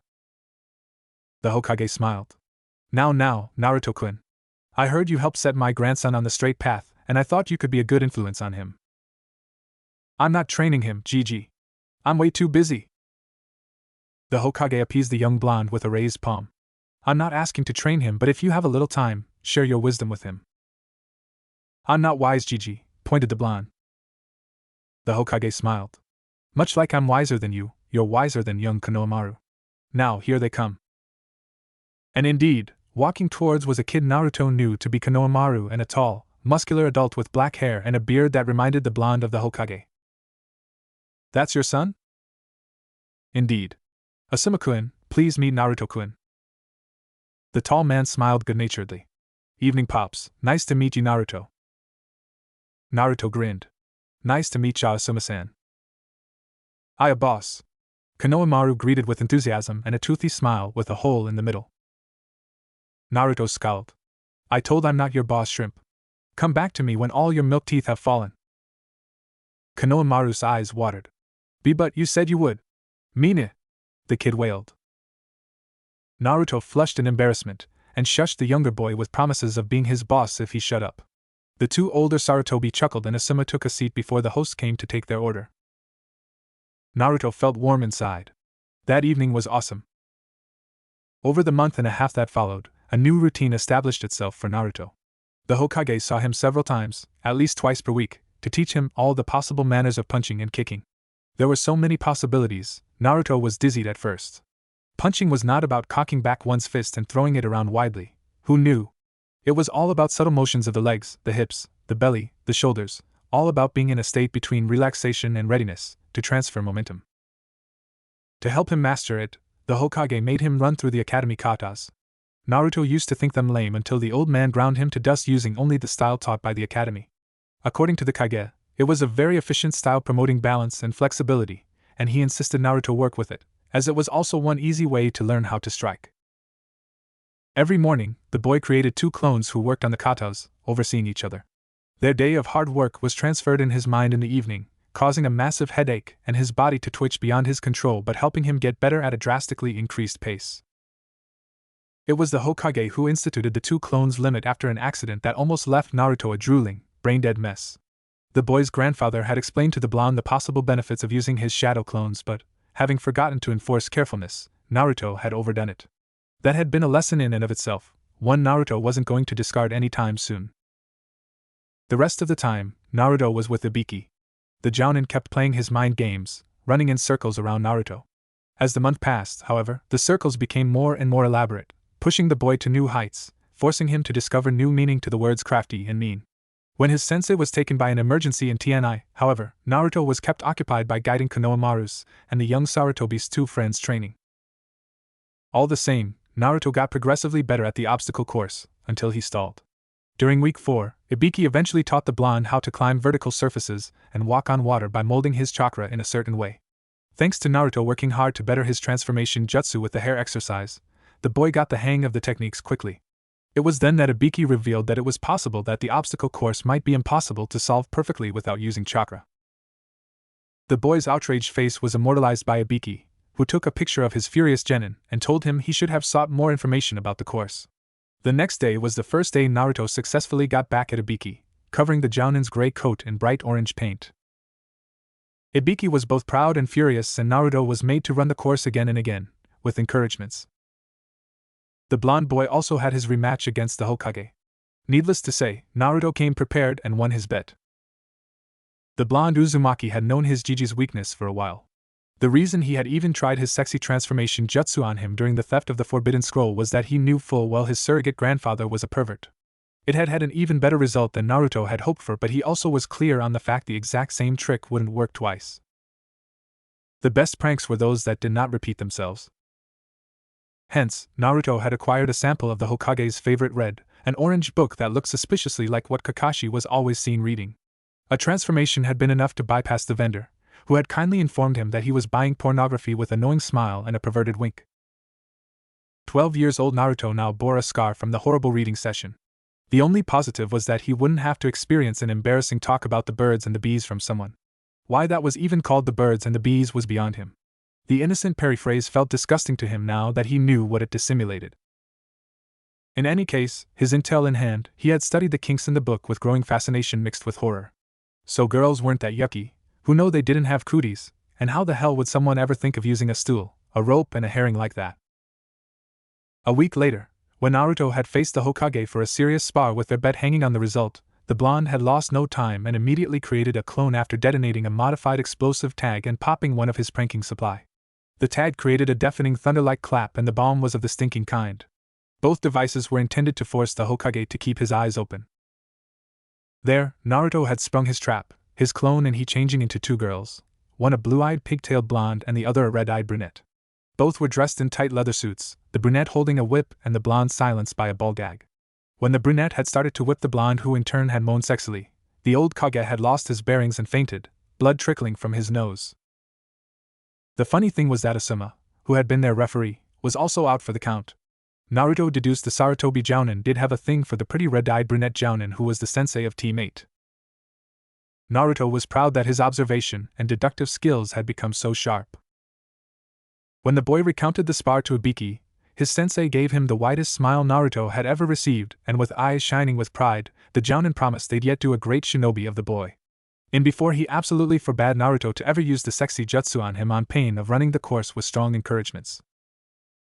For his win, the Hokage gave him a picture of his mother. She was a beautiful woman with red hair and violet eyes and a round, gentle visage that reminded Naruto of his own face. All kids find their mother beautiful, but Naruto had bragging rights because his actually was. Too bad he wasn't allowed to tell of her to anyone because he would have relished the opportunity. The tears he couldn't stop from flowing and the warm hug from his grandfather were irrelevant. Naruto was on a break. The blonde was still surprised about it because, for nearly a month and a half, he hadn't been allowed a moment of respite. Training the three shrimps was no vacation. Naruto enjoyed teaching as it showed him his own flaws, but it didn't change the fact that it was a tiring activity. Even on Sunday, he was working, reading yuck scrolls and books given to him by the Hokage. He had already tried to go around it, begging the old man to teach him whatever these books were about directly, but his surrogate grandfather had firmly refused, arguing that a good ninja had to be able to find relevant information in books to further their training or succeed on a mission. The only thing he was resonating with was Fuinjutsu, which he had taken to learn after checking the information the Hokage had totally not given him about the Uzumaki. Apparently, Naruto belonged to a clan of Fuinjutsu masters and he was determined to honor his ancestors, whoever they might have been, by becoming at least good at the sealing arts. Anyways, Sundays were about reading and rarely had Naruto found his Sundays so boring and numb, save when it was about Fuinjutsu. Even if, yes, he had found very interesting stuff in some of the books the Hokage had given him, apart from Fuinjutsu, not that he would ever admit to it. He was afraid his grandfather would just give him even more things to read, and Naruto still liked to work in a way that required him to move his body. Today was Wednesday, however, and neither Ibiki or the Hokage were available to teach him. Konohamaru and the Corps were with Abizuso, and Anbu had told Naruto this morning that the boy had the day to relax and do whatever he wanted. Naruto had honestly no idea what to do and so was just strolling randomly in the streets of Konoha, breathing in the fresh morning air before it got unbearably hot later in the day. The summers in Fire Country were no joke. Around him, the people were scampering away, like they usually did. His eyes weren't focused on them, but Ibiki had trained him to rely on his peripheral vision to be aware of his surrounding and observe without being obvious about it, and so Naruto could see them perfectly. How they feared him. How they wished for him to be anywhere else but here. He hadn't really noticed, busy as he had been, but it had obviously become worse after his shadow clones had decided to show a decidedly annoying lack of restraints. The people had been clearly uncomfortable with him before, but now they were openly fearful and worried. His clone had effectively reduced Naruto's chance to ever be accepted by a great deal. The blonde found he didn't care. At least, he didn't care as much as he would have a month ago. His Gigi had invited him several times to eat with his family, and Naruto enjoyed every evening he got to spend with the Sarutobi trio immensely. Asuma was a kind, laid-back uncle and Konohamaru an annoying little brother. And a shrimp. Naruto's sensei trained him and cared about his progress. The Sarutobi had accepted him as part of their family. Honestly, the blonde was good with that. A lengthy discussion with Ibiki had opened the blonde's eyes on the fact that Naruto couldn't make all the work. He could be sweet as a lamb, the strongest, the Hokage even, and yet, he couldn't make the villagers love him. Only the villagers could decide that. The realization had been freeing. To know that it wasn't Naruto's fault, that it wasn't that he wasn't doing enough but that ultimately it was a two-way road he couldn't cross by himself, that was liberating. It wasn't fair that even after 12 years of showing no sign of being dangerous, the shadow clone accident, not counting the people, still only saw the Kyuubi's shadow looming over him. It wasn't fair he had to suffer still for their bigotry, that he had to reap their fear for his bout of hostility, what they had sown it themselves. It wasn't fair, but it hurt less than before because Naruto was not allowing it to hurt him anymore. He had bonds now, people he could count on, and he was certain he would form more and the villagers would be powerless to deny him. It didn't mean it was pleasant to be looked at like a primed explosive tag, so Naruto behaved like the 12-year-old boy that he was and stuck out his tongue at random passers-by. There was no law forbidding a genin to be a brat. Naruto had felt and seen them coming, so he wasn't surprised when he heard Kiba's voice. "What the hell are you doing, Dobe?" The boy whirled around and stuck his tongue out at the Inuzuka. "I'm being rude to rude people, mutt." A vein bulged on the brown-haired boy's forehead. "Say that again to my face, Dobe?" Kiba spat threateningly. "Inuzuka have good ears, so you heard me, mutt." "Kiba, stand down, please," a melodious voice commanded the Inuzuka, who immediately seemed bashful. Naruto eyed the newcomer and smiled. "Ah, you're the lady Asuma has the hots for," he waved. "Hello, I'm Naruto." The red-eyed, brunette lady smiled back. "It's Kurenai, and please don't say idiotic things like that in public." Naruto's grin widened. "So I can tell them when we're not in public?" Kurenai frowned and sighed. "I'd prefer you not say anything at all." The blonde was puzzled. "Is it supposed to be a secret?" The Jounin kunoichi massaged her eyelids. "Naruto, Asuma-san is a ninja with a rather high bounty and several bingo books. I myself am wanted in Kumo. I'm not confirming or denying anything about us, but it is never a good idea for Jounins to be too public with their relationship." Understanding dawned on the blonde. "Oh shit, that makes sense. I'm sorry, Kurenai-san." The Jounin made an appeasing motion. "It's fine, Naruto-san, but please keep it in mind." "Hi, my apology again," answered the blonde with a small bow. "So," he said after straightening himself, "I see Shino being all silent. How are you, by the way, Shino? But why is Hinata hiding in the back street over there?" he asked, pointing at where the little Hyuga Bluette had disappeared. Kurenai's smile strained a little, and she sighed at the nearly inaudible eep that came to their ears. She would have to have a serious discussion with her third pupil and possibly one with Naruto. She eyed the blonde. The boy had a vaguely sad shine in his eyes, and Kurenai, being a Jounin, pieced many things together in very little time.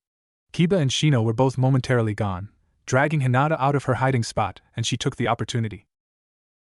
"She doesn't hate you, Naruto," whispered the Jounin quickly in the boy's ear. "Her behavior has nothing to do with that," she added, touching Naruto's stomach lightly. The boy was puzzled for all of 2 seconds before he blushed. What? "Do not feel forced to do anything about it. It's your choice, Naruto." The boy had just the time to nod and exhale deeply, centering himself to repress his blush. "Hey, Hinata!" he greeted. The Hyuga turned into a stuttering mess before she fainted, and teammate had to excuse themselves, Kurenai offering a smile to Naruto as they departed. The blonde watched teammates' backs as they walked away, scratching his head all the while. "No way, right? I mean," he looked himself up and down, still scratching his head. "All the girls swoon over Sasuke, right?" A smile suddenly stole itself on his face, threatening to split it in two.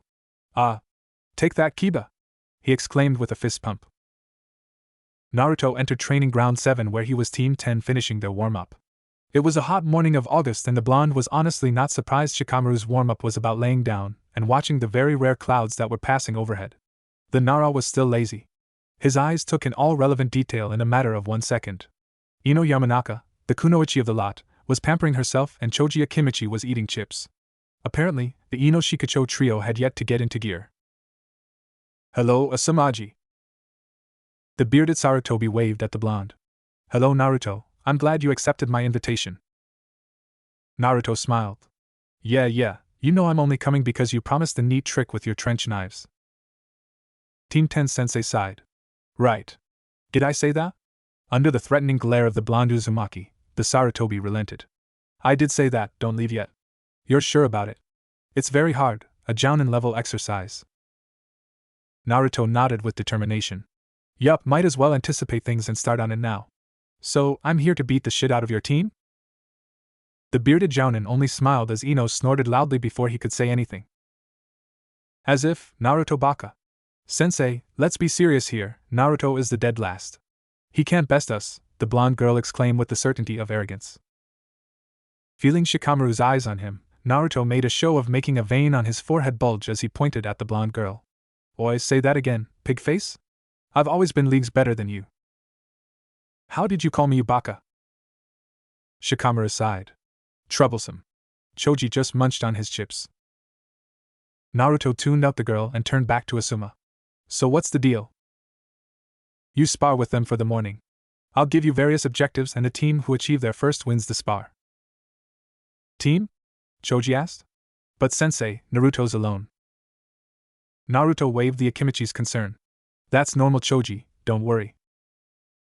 Shikamaru's eyes narrowed a first time at the blonde's declaration and even further when Naruto grinned at him cheekily.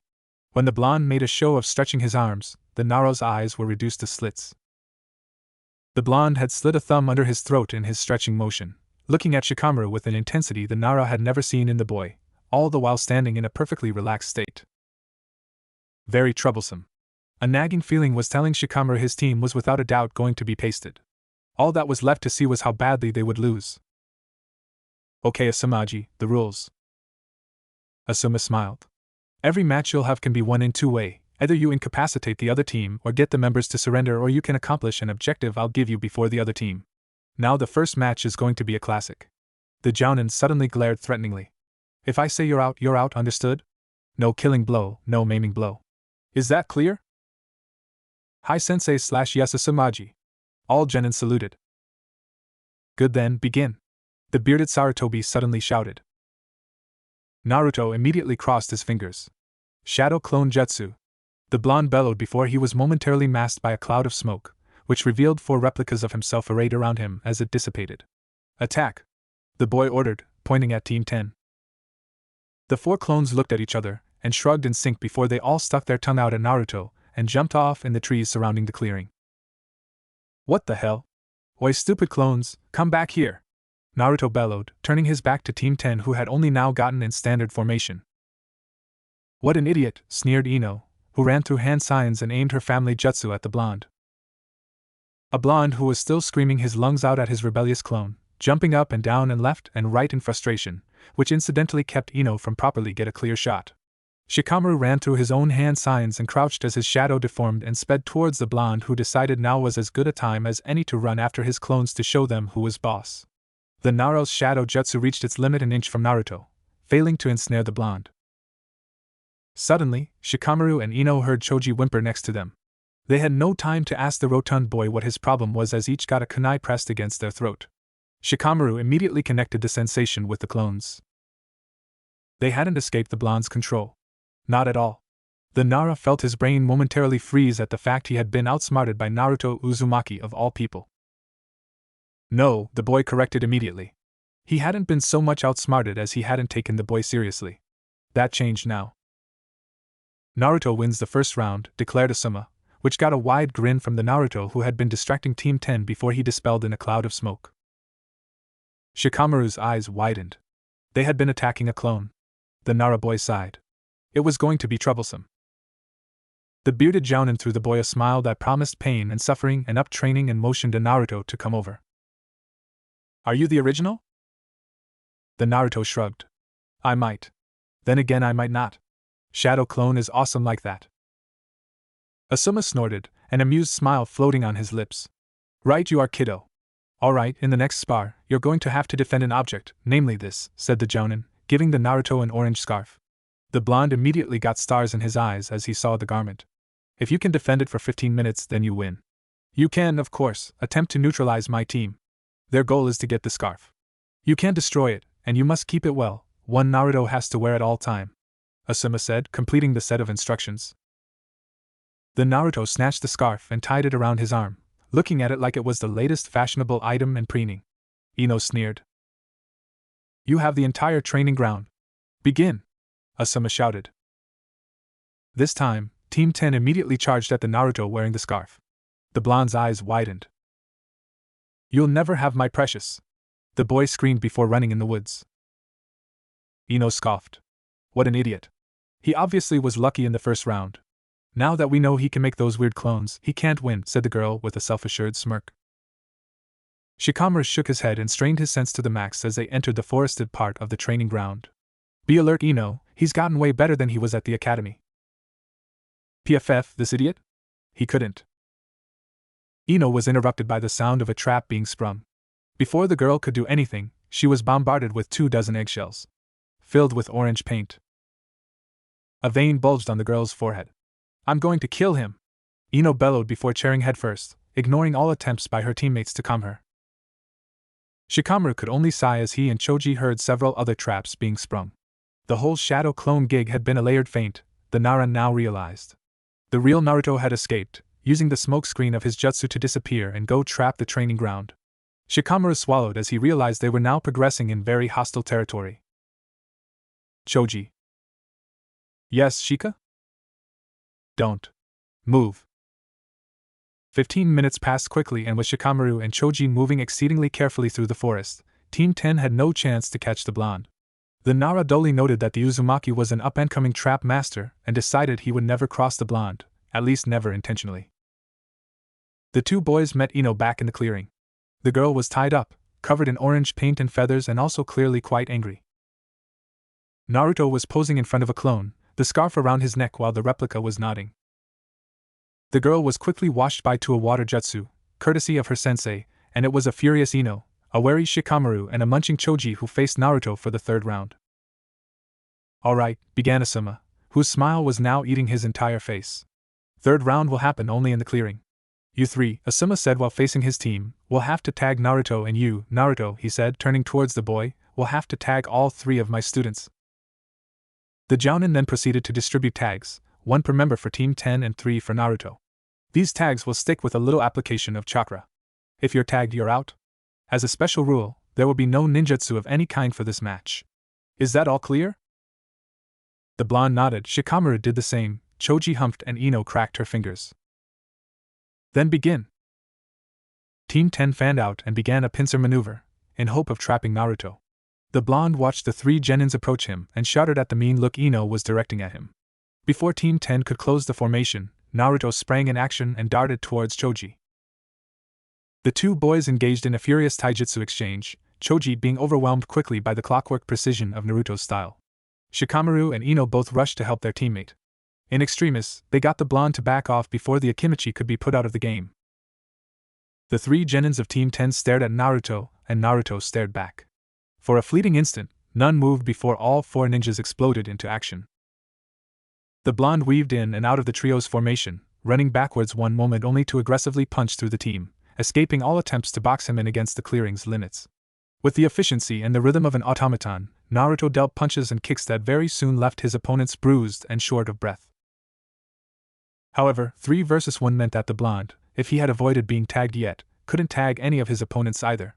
After a while, the 3 genins of Team 10 progressively took the measure of his style, and even Choji, arguably the slowest, successfully dealt Naruto some heavy blows. After almost 10 minutes of an intense spar, Team 10 suddenly broke the fight on Shikamaru's abrupt order. All 3 genins backed off quickly and Naruto didn't pursue them. He has a rhythm. You saw it, Ino?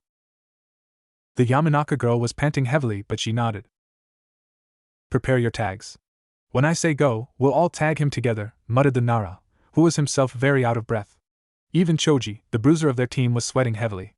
Choji, your target is Naruto's left upper arm, got it? Hi, Shika, breathed the heavy-set Akimichi.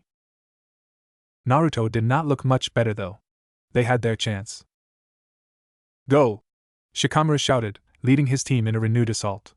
Once again, Naruto weaved around them and dodged, taking very little damage but dishing out few.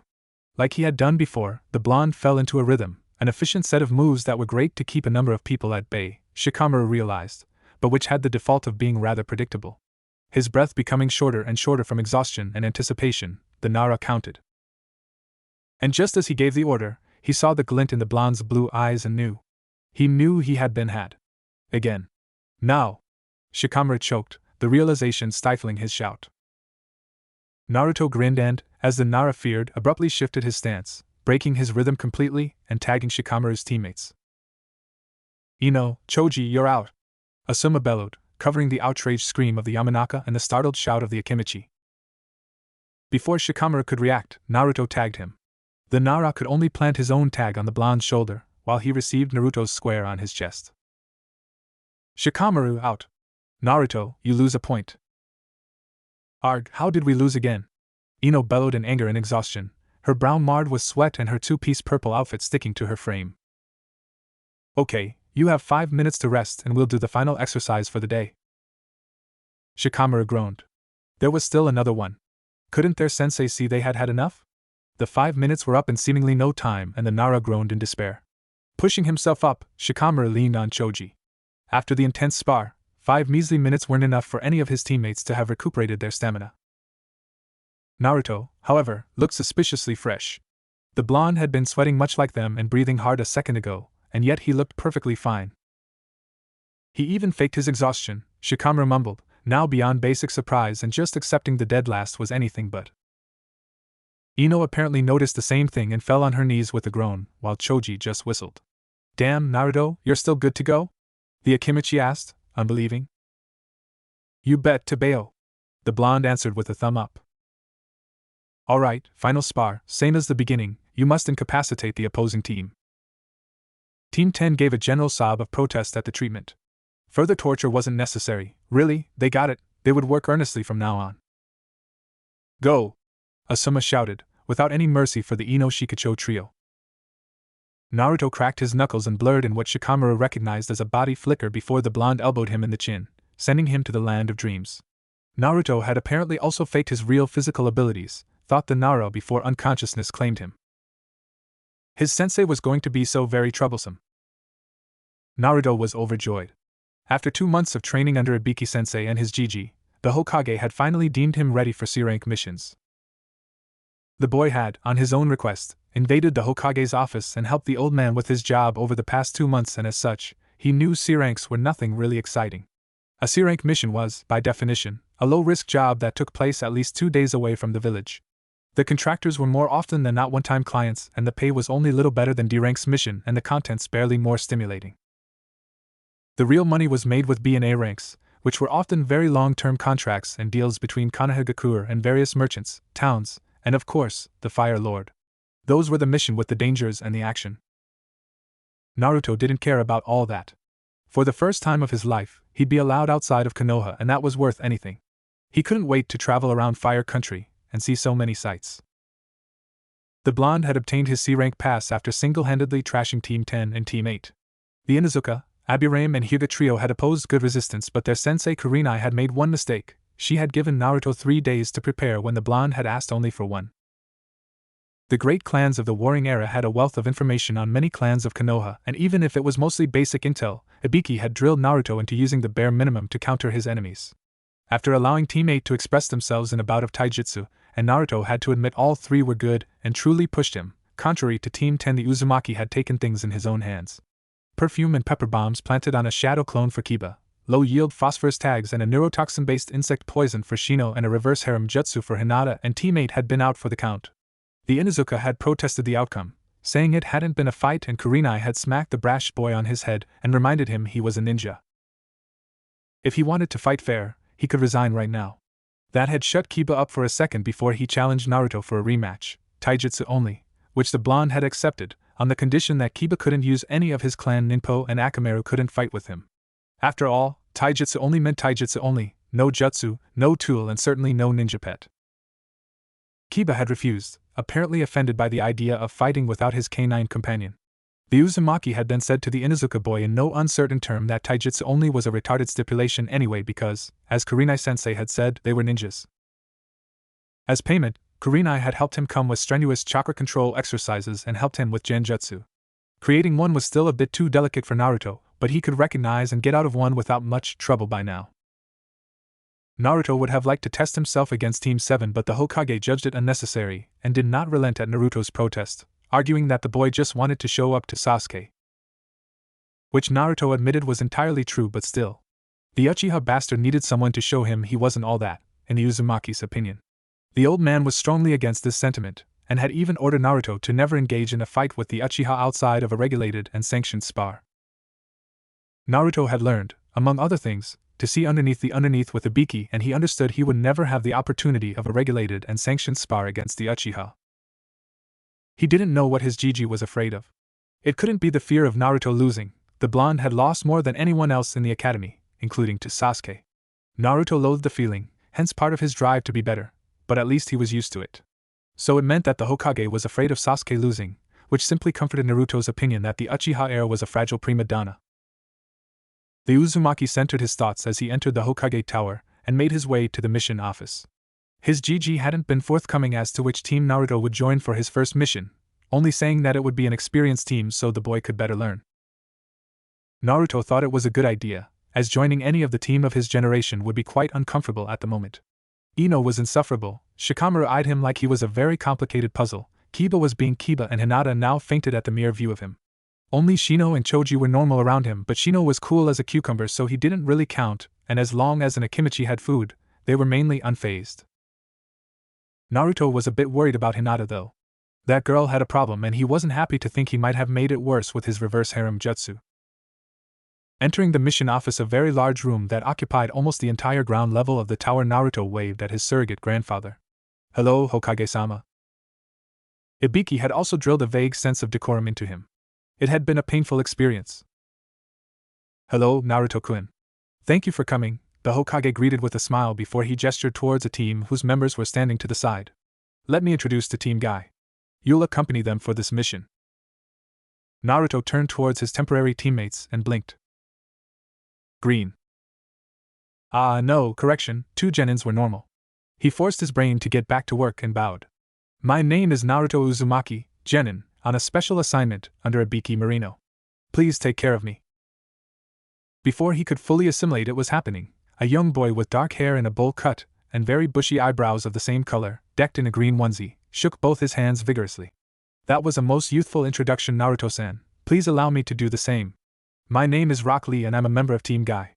Meidou Guy is our sensei and these are my 2 teammates, Niji Hyuga and Tenten." The Hyuga, a boy with gentle features and long hair kept back by his forehead protector, gave him a haughty nod, while Tenten, a girl dressed in a chipao with her hair tied in 2 buns, waved at him with an apologetic smile. Naruto wrenched a hand back under his control and waved back before he smiled to Rock Lee. "A pleasure, Roxanne. Please, my friends call me Lee and I'd be my honor if you were to call me that." Naruto's smile got larger. "Surely, but then please drop the sand too. It's only fair." "How youthful. I'll do just that then." Suddenly, a booming voice interrupted any attempt at further conversation. "What a youthful meeting it is. Naruto-kun, please feel free to call me Guy-sensei for our mission. Now let us go. Our youthful Hokage-sama has already briefed me about our mission. It suffers no delay, thus let us be quick. I'll inform you of our task en route." Naruto only had time to think it was lucky he had sealed 2 weeks' worth of supply on his person already before he had to run after Team Guy. The mission was a routine delivery of goods to the garrisons of the Fire Lord's army that kept the border between the land of fire and rice and hot water country. Guy-sensei had a sizable scroll strapped on his back. Naruto had been told it was full of letters destined to the soldiers sent by their families. Konoha took payment for renting the large sealing scroll and delivering it safely. The mission was sure to be boring, as no sane bandits would dare attack a genin team, given a jounin always accompanied the young ninjas. Also, bandits didn't bother attacking sealed goods. After all, they were after gold or anything they could sell back. With the sealing scroll, not only was it delicate to open for improperly trained people, one couldn't even be sure what it contained. Naruto had asked his GG why merchants didn't simply lock everything away in secure sealing tags, and the Hokage had explained to his surrogate grandson the ratio law, a limit of fuinjutsu that basically required the scroll used to contain the goods to grow exponentially with the amount it sealed. At one point, it wasn't even worth it anymore. When Naruto argued that the merchants only had to pay for several little scrolls, the Hokage mentioned the price of sealing grade ink and paper. The Uzumaki was glad his grandfather was paying for his foray into fuinjutsu. He was even more impressed by the fact Tenten was apparently doing fuinjutsu herself. "So, you basically seal loads of weapons in these 2 scrolls?" Naruto asked the girl, who nodded. "Yup. I'm working on a special attack," that the girl began explaining with enthusiasm before she cut herself off. I apologize, but I shouldn't reveal this." The blonde smiled. "No problem, I understand. I'm simply amazed you do fuinjutsu. It's complicated stuff after all." "I've no doubt it would be for someone like you," Niji bit out. The blonde turned towards the Hyuga with a raised eyebrow before he made a show of cleaning his ear with his pinky. You said something? So hip, Lee shouted with a look of admiration. The Uzumaki grinned. For your information, Hyuga-san, I'm myself a practitioner of the sealing art, Naruto informed the haughty boy. I've no doubt you're quite excellent yourself. Say, what do you think of a triple ley line crossing over a kibaka design by its quarter counterpoise? The result should be quite interesting, wouldn't you think so? As Niji's face scrunched up in anger, Tenten's eyes widened. Wait, you're already studying counterpose ley line interactions? The girl asked with wonder in her voice. Naruto smiled at her. Sure. You aren't there yet? Well, yeah, but I understand nothing. Oh, then I can maybe help you if you want? Tenten beamed and suddenly, she was in front of the blonde, shaking both his hands while her eyes were shining with determination. Yes, please. How youthful! Lee shouted, manly tears streaming from his eyes. The journey continued pleasantly, Guy sometimes pushing the 4 genins into a run to test their youthfulness, as he called it. Naruto soon saw the gap between him and a team a year older. In spite of his own formidable endurance, he finished each run sweating and panting, pushed to a rhythm and a speed he couldn't quite sustain as of yet. It was never said out loud, but he knew he was the reason Guy called for the brakes. The boy couldn't even imagine keeping up just 2 months ago before he had taken to run the Chunin course. Seeing how Lee and Guy-sensei seemed always fresh, Tenten and Niji did get tired, but much slower than Naruto still only pumped Naruto's determination to equal them, and the blondes soon discussed training regimen, endurance and weights with the 2 green beasts. Naruto was immediately invited to run with them in the morning, and the boy duly noted the time and meeting place down, all the while thinking of a way to repay them. Neither Guy or Lee were obligated to help him after all, and he honestly appreciated that they offered it without hesitation. The little troop traveled for 3 days like this, camping during the night, and Naruto could experience for the first time how tiresome guard duty could truly be. During the morning of the 4th day, however, they reached their first destination, the border fortress of Kutetsusiai. They were welcomed, after a thorough control at the door, with happy cheers from a few soldiers. Naruto glanced around. The fortress was an imposing, labyrinthine complex of towers and dungeons linked together by high and steep walls, where numerous warriors were patrolling. Despite the acclamation they were given, the boy knew the professional soldiers of the Fire Lord were trained to use chakra according to the rules of the Bushido. Any of them could hold up to a Chunin in a straight fight, and the Bushijus, their officers, could hold themselves against Jounins. In theory, the comparison was a bit moot, as ninjas were employed as elite forces and didn't fight at all the same battles as a Bushi. Still, it was interesting to see a few of them practice in the yard. Apparently, a basic team was made of 5 people, and they favored a kind of long yari as their weapon of choice when they weren't firing a bow. A few soldiers were apparently on their off time, and they had been the one greeting the ninja team with enthusiasm. In spite of the training going on, the atmosphere seemed rather relaxed, yet Naruto almost immediately saw the officer with the grave visage. The man lost no time and made a beeline to Guy, whom he bowed to. Guy-san, a word with you, if you please. Seeing the somber manners of the officer, the Jounin lost his ever-present smile and nodded once. Katsuo-san, is it? The officer nodded briefly. Yes, of course, please lead the way. Genins, take the scroll and begin distributing its content. All 4 genins saluted before Tenten, and Lee caught the large sealing scroll. Another officer, probably lower in rank, reasoned Naruto, immediately came to them. Please follow me. We will unseal what goods are destined to our garrison in the supply office. Meanwhile, Guy was quickly led to the fortress governor's strategic room, where several officers were already vehemently discussing something. Meito Guy, Jounin of Konohagakure. The officer who was leading Guy announced, silencing the room. Guy-san, it's a relief you were the one given this mission this time, the commander said in lieu of greetings. We have a problem with rice. A few officers nodded. Guy cocked one eyebrow. Rice? They are a peaceful country, objected the Jounin. They don't even have armed forces, even less a ninja village. The grim visage of the commander was already telling, but then, the man fished for something tied around his belt. Guy paled when he saw what the object was. A forehead protector, whispered the Jounin. I don't recognize this insignia. The commander threw the piece of armor on the large table that occupied the center of the room. Neither do I, but it's bad news. If I may, how did you obtain it? The commander grimaced. We got last night. A Chunin from Konoha with Patrol Order 1599 got here in the night, bloody and delirious. We treated him as best as we could, but the man died this morning at 10. The only thing we could get from him was this, the man explained, pointing at the forehead protector. Guy motioned to take the piece of metal and looked at the commander. May I? The officer nodded. Of course. The Jounin took the protector and peered at it attentively. It has traces of battle. The steel was bent by the slash of a tanto after a fire jutsu weakened it. The holder died a painful death, of that I have no doubt. The Jounin turned towards the commander. I trust you have sent words to Konoha already. The man bristled mildly. Of course, but our best runners cannot equal yours, Jounin-san. You ninjas are swifter on your feet than us. My apologies, I wasn't insinuating anything, answered Guy with a slight bow. Could you remind me what is the mandate of Patrol 1599? The commander motioned for one of his men to step forward. The man bowed and gestured towards an unfurled map. My name is Watanabe Hiro. I'm in charge of intelligence and recon. 1599 allows a team of Chunin to cross the border and gather intelligence within this marked zone, the man explained while pointing at markings on the map. This is basically a corridor 15 miles wide that follows the border. The patrol is supposed to last 9 days and go through these 9 checkpoints. Checkpoints? Traps, Hiro explained.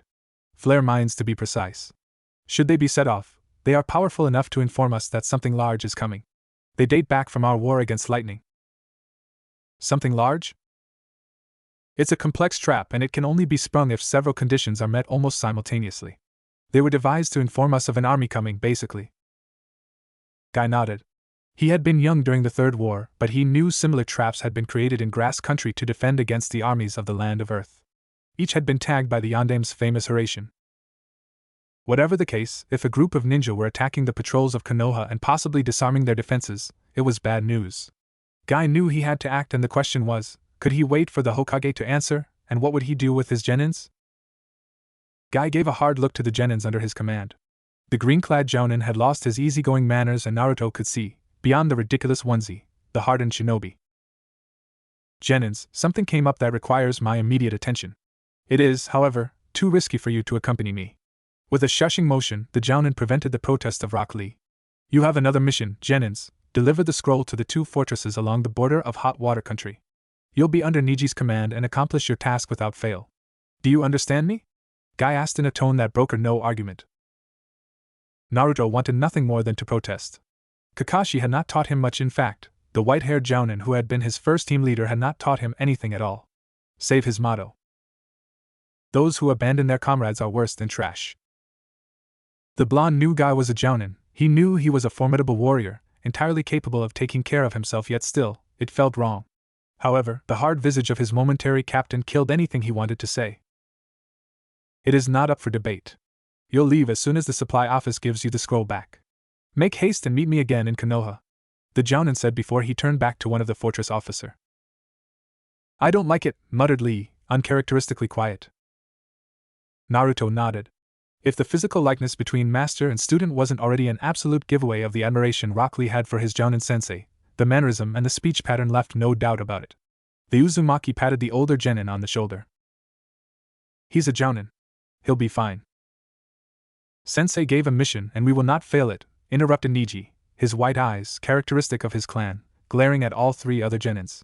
That'd be even more shameful than worrying needlessly about his safety. The Hyuga boy admonished sternly. Lee gave his teammate a smile. Yash, Niji, you're completely right. We'll accomplish our mission fast and be back in Konoha even faster than Sensei. And if I can't do it, I'll climb the Hokage mountain with one arm only. And if I can't do it then... Tenten slapped a hand over the boy's mouth, muffling his bout of self-challenge. It's okay, Lee. Now let's go. Lee nodded, the girl's hand still stuck over his mouth. Naruto noted with interest. Was Tenten applying chakra to her hand to stick to Lee's face? Interesting, he had to think about how to implement that into his fighting style maybe. It took another hour for the people of the supply office to sort through what was addressed to people in their fortress. Apparently, the letters inside the scroll had been badly sorted by whoever had sealed them. It was almost noon when the 4 genins were given the large container scroll back. Thank you for the delivery, said one man with a small bow. We'll pray for your sensei. Lee and Tenten took the scroll and all 4 ninjas bowed. We thank you for your kind words, answered Niji. Now we must be off. Traveling fast, the 4 ninjas made way to the east along the border trail. Niji imposed a harsh rhythm, pushing all of them to run as best as they could. Naruto felt the Hyuga eye him several times during the afternoon, and even though he could feel his body getting tired, The blonde refused to show the older boy any sign of weakness. Shinobi are those who conceal, after all. Mato Guy was, in all modesty, the most powerful hitter of Konoha. He knew that were he to go absolutely all out, he could just pulverize any opposition in a fistfight, even a Kage. He was honestly thankful he never had to resort to such an extremity, as it was dangerous for his health. His status as the foremost taijutsu user in Konoha since Tsunade Senju didn't mean, however, that his other skills as a shinobi were lacking.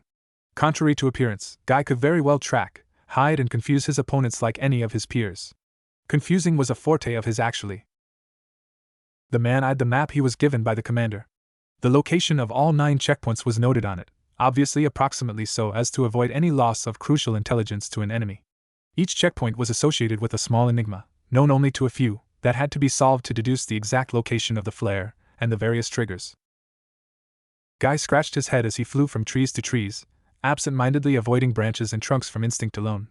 Suddenly, a light went up in his head as he solved the first code and the Jounin swerved right to reach the first flare. It took the shinobi 10 minutes to finally find the trap. A cold shiver went down his spine as he saw that the entire mechanism had been uprooted and was entirely gone. He had been right. Someone was trying to disarm Konoha's alert system, and it could only mean they had bad intentions.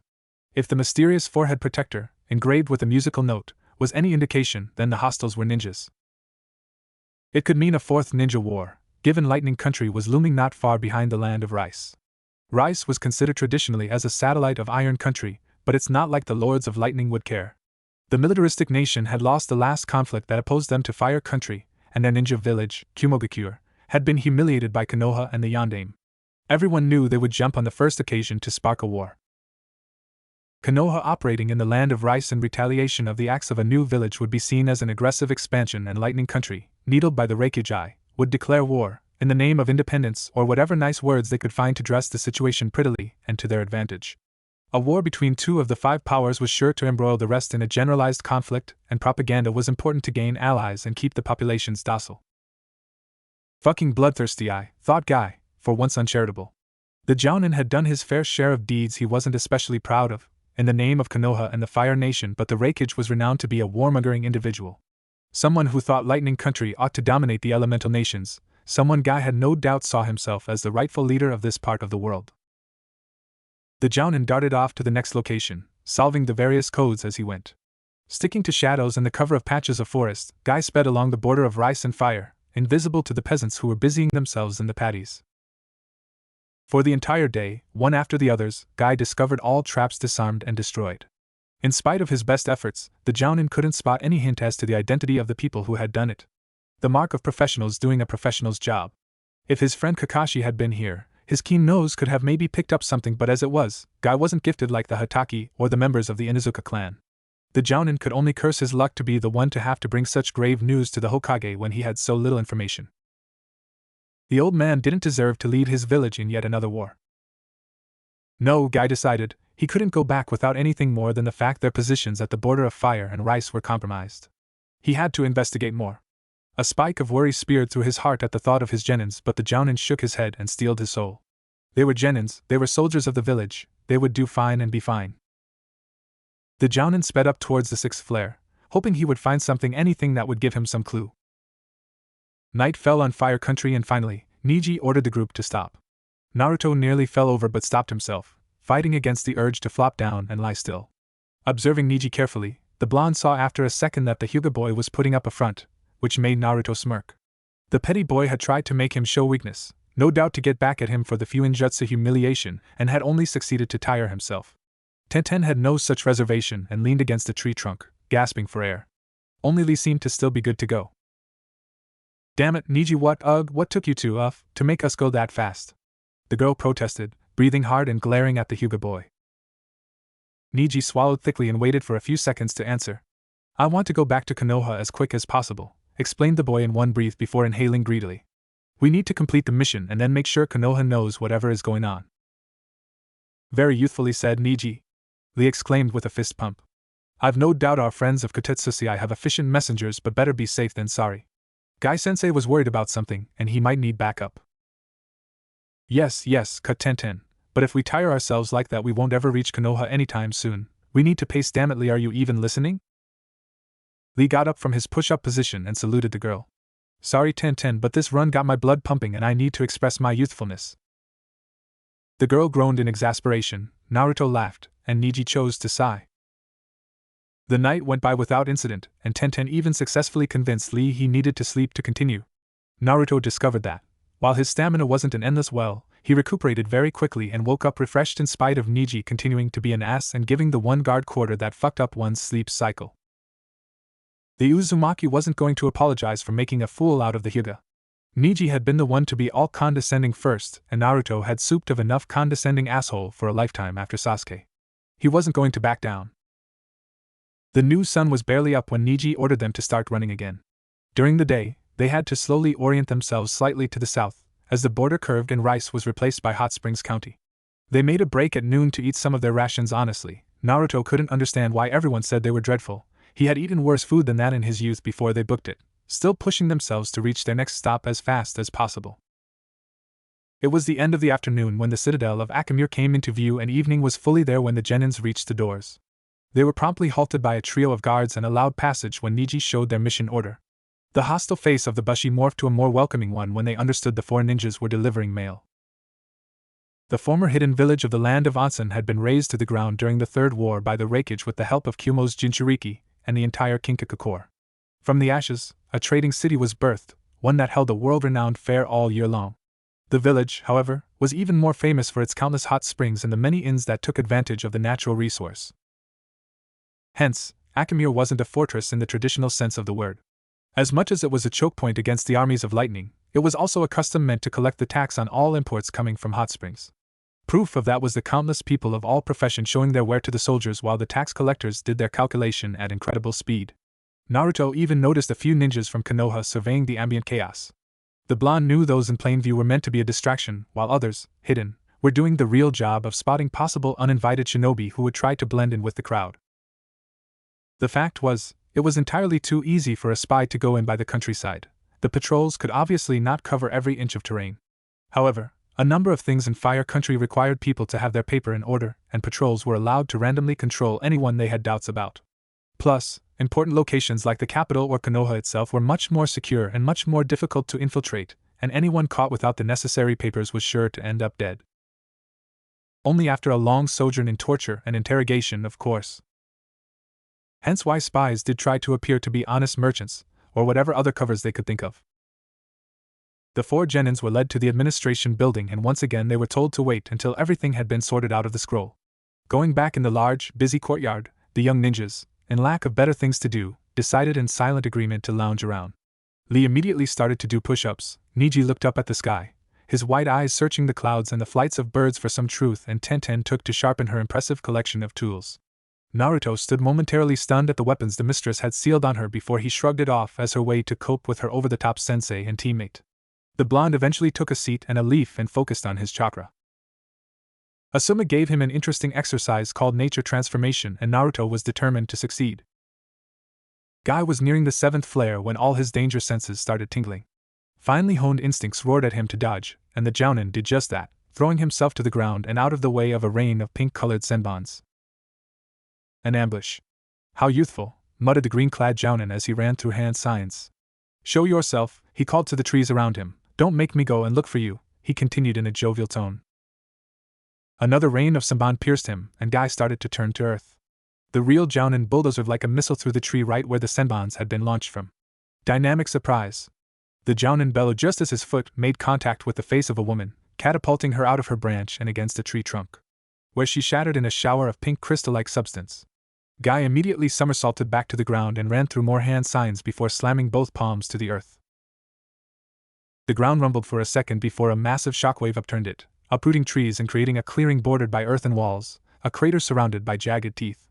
The Jounin looked up to see the woman landing back down from a high jump. She was already running through hand signs herself. 3 spikes of crystal condensed in front of her, the woman's chakra coalescing into deadly weapons. With another flex of the vital energy, the lances flew at great speed towards Guy. The taijutsu specialist weaved low, easily escaping the large projectiles only to be met with another rain of senbon. The man abruptly stopped his run and clapped his hands together forcefully. The thunderous shock that spread from his palms colliding together scattered the senbons coming towards him. With a shake of each leg and a light application of chakra, the orange warmers around his shin came off, and suddenly, Guy blurred. The woman had no time to react, and the Konoha Jounin buried his right fist in her stomach, lifting his enemy off her feet. Before he could connect a left hook, the woman substituted herself with a piece of wood. Snapping his right leg backwards in a kick, Guy impacted the woman's chin just as she pierced his left calf with a dagger made of her strange crystal. The woman's head snapped back and she crumpled in a heap of disordered limbs, unconscious. Guy looked at his stabbed calf and frowned. Such a wound would slow him more than he could afford. On the good side of things, he had a prisoner, one who bore the mysterious headband with the musical note. Biting his thumb before running through another set of hand signs, he slammed his hands to the ground, and in a large cloud of smoke, a tortoise appeared. A monstrous tortoise, with a shell as big as Guy was tall, and strangely, all red. The animal snapped its maw and looked at the Jounin with beady eyes that nonetheless shone with alien intelligence. "Ah, hello, Guy." The animal whizzed slowly. The Jounin bowed. "Hello, Master Kamamaru. I'm in need of a speedy mean of transportation for a prisoner of mine. Would you transport this woman to Konoha as fast as you can?" "Of course, Guy, we'll gladly help you," the red tortoise answered, still sounding asthmatic and breathless. "Thank you, Kamamaru. Let me tie her up and she'll be in your care." The Jounin bowed and proceeded to take a pool of ninja wire to secure his prisoner before he hoisted her on the tortoise's back. Guy fastened the woman to the animal's shell with what was left of his ninja wire. "Now go, Kamamaru." The turtle nodded once, slowly, and whoosh. Before Guy blinked, the animal was gone in an incredible rush of wind. The Jounin chuckled and fished in one of his pouch for some bandages. He had enough to go back to Konoha, at least in theory. A prisoner would give TNI all the info the village would need to organize its defense against a potential enemy. No shinobi could resist Ibiki Marino and Inoichi Yamanaka for long after all. Guy scratched his chin after he finished patching his leg. He wondered if could not unearth more about those musical ninjas. The Jounin shook his head. That was a mouthful. Music ninjas sounded stupid. Sound ninjas maybe? Yes, Otonins. Guy nodded, happy with the name. Sound ninjas it would be. The Jounin looked around. He would keep investigating these Otonins, and see if he could find what they were up to. After Akamure, it took the Genins 3 more days to reach the next and southernmost fortress along the fire and hot springs border, a sad castle that answered to the name of Okaju. The way was pretty dull, and the only good thing Naruto found to the lengthy travel was that his endurance was definitely getting better and better by the day. Also, he supposed the view of Hot Springs countryside from the eastern plateaus of Fire Country was pretty sweet, the natural onsen and the geysers breaking the morning sunlight and creating countless rainbows. Until noon, the vision was really picturesque. Naruto wasn't one to be caught by nature's beauty for long, however, and he was bored relatively soon. Maybe it would have been better if they had actually had the time to stop and enjoy the scenery, but as it was, Niji kept pushing them. After Okaju, they journeyed to the south and west towards their last stop, the port city of Funidamari. The path ran along the coast, and Naruto found the vast expanse of water absolutely fascinating. It was calling to him almost. The cry of the seagulls made him tear up, and the blonde felt an emptiness within him he had always tried his best to ignore come to the fore. The bird's song, almost mournful, or at least it seemed so to the boy, made him long for everything he had never had. A family. A clan. So stricken was he that Tenten had to coax him into moving again. When night came, he profusely apologized to the weapon mistress. The next day, while he did his best to ignore the seagulls, Naruto still felt a strange melancholy for the rest of the way, until the group reached Funidamari. The port town was strangely quiet, much more so than Naruto had imagined a busy harbor would be. As they went up the way that led to the castle, the blonde could see the docks were empty, and the dockers lazying around with worried faces. When the 4 Genins were welcomed in the fort, the officer had a grim visage. "Ah, you're bringing the mail," the man said with a small smile, the new not enough to make his worries disappear. "Please, follow me to the supply office." The Genins struggled to keep rolling their eyes. They had heard that too much over the past few days. While the scroll was emptied of its content, the Uzumaki wandered around the small fortress. All soldiers the boy met seemed worried, and at one point, Naruto couldn't hold himself back and approached a young bushi. Sorry to disturb you, but would you tell me why you all look so down?" The young soldier, who had been looking out at the sea, started and whirled towards Naruto, one hand on the handle of his sword. "Good lord, boy, don't scare me like that again, or you'll be one head shorter," the older teen exclaimed. Naruto scratched the back of his head and rose one hand in a motion he hoped was calming. "Ah, sorry, didn't think you were on edge that much. So, what is going on?" The soldier sighed. I'm not surprised you don't know. Our city has a problem, boy. Do you know of Wave Country? Naruto shook his head and the teenager smiled weakly. Yeah, that's normal. It's a pretty small island to the east of here. They have pretty rich waters though, with corals and pearls and rare fishes and stuff. We buy what they find from them and trade it for our own production. You know, land products like milk and cereals, that kind of stuff. They keep it or sell it to Water Country, and we make jewelry with the pearls, the nacre, and the pieces of red coral. They buy our stuff in the Fire Lord's court, you know. The young man explained with pride before his face darkened. But since a while, the only boats that come here are owned by Gato Corporation, and they sell the coral and the pearls at a pretty ridiculously high price while they don't buy anything. They say it's cheaper to buy in Tea Country. The older teen muttered before he spat bitterly. Bullshit. Naruto grimaced. I'm sorry. Hard time for your family? The soldier nodded. Yeah, it's pretty lucky I still get my pay because without it we wouldn't make any money. It's been 3 months since my pa has sold anything. And us farmers have it easy, we at least have our stuff to eat. Our neighbors sculpt coral and they couldn't afford the new prices. They left already. The blonde grimaced once again. He couldn't imagine leaving Konoha. In spite of everything, the village was his home, with the old man, Asuma, Konohamaru, Tuchi and Ayam. To have to leave because of something as dumb as money seemed horrible to him. But isn't there like another place where they could buy this stuff from? The soldier shook his head. Tea was a well-oiled business because Wave is pretty close. I'm sure there are pearls in many places, but to make them come from so far away, that'd basically mean the prices would be too high for us. Naruto scratched his chin. But then if you're not buying anything from these Gato jerks, how do they even make a profit? The teenager smiled at the blonde's curse before he sighed. Apparently, they are making part of the jeweler themselves now. I've heard they are already selling it in hot springs to avoid the taxes. It's stupid cause merchants from hot springs are selling it back to the court of fire, you know. Naruto looked at the older boy and scratched his head, his face marred by a frown. Well, wow. That sucks. I'm really sorry, man. I wish I could do something to help. The soldier smiled crookedly. Thanks. It's cool to see someone care. The blonde's eyes immediately narrowed. What do you mean? The other teen scoffed. I told you it's been months, right? Well, Gato Corporation is a company of Fire Country. We sent a letter to Lord Mukabe, who is the governor of our region, but he didn't answer. He is a fat sack of lard and Gato must have paid him to look the other way. He spat again. Naruto's frown deepened. And you know what's worse? The Lord stopped paying for your shinobi to come and patrol the coast. Now we only go during the day. The teen rolled his eyes. The blonde looked at the older boy, puzzled. Sorry, but what does it mean?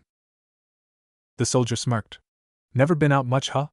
Well, the coast is pretty jagged here, with lots of secret creeks and coves. Perfect for smugglers. Naruto's eyes widened.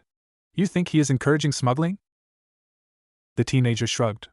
It's obvious. Smugglers act during the night. That's why Konoha used to send us people with dogs, you know. Ina and Izaku? Naruto chortled. Inuzuka, he corrected. Right, those people. Pretty cool. There was always a team sleeping here, you know, and they would patrol during the night when it's useless for us to go. Pretty good at their job also. But since 2 months ago, they stopped coming. If that's not proof the Lord is a crook, I don't know what is. The blonde wasn't quite listening anymore, already running through various scenarios as Ibiki had taught him. Smuggling meant taxes not paid, it meant Fire Country was losing money, and if only a little it could impact Konoha negatively. It was already impacting the village negatively, thought the boy. The tracking team sent here for patrol sounded like a long-standing contract, and losing it meant yet less money for Konoha. The mission office had a team of analysts who kept track of every important contract and deal the village was a part of, and losing a stable influx of money should have started an inquiry, no matter if the payment wasn't high. Maybe Konoha had already reacted and negotiations with the Fire Lord were already open. But if the soldier was telling the truth, and it seemed like he was, then the problem should have already been corrected. The Hokage had the ear of the Fire Lord after all, and in a situation where both the crown and Konoha were losing money, Naruto had no doubt it should have been solved quickly. So something or someone was making opposition. The question was, who? Who had the power to conceal Dash?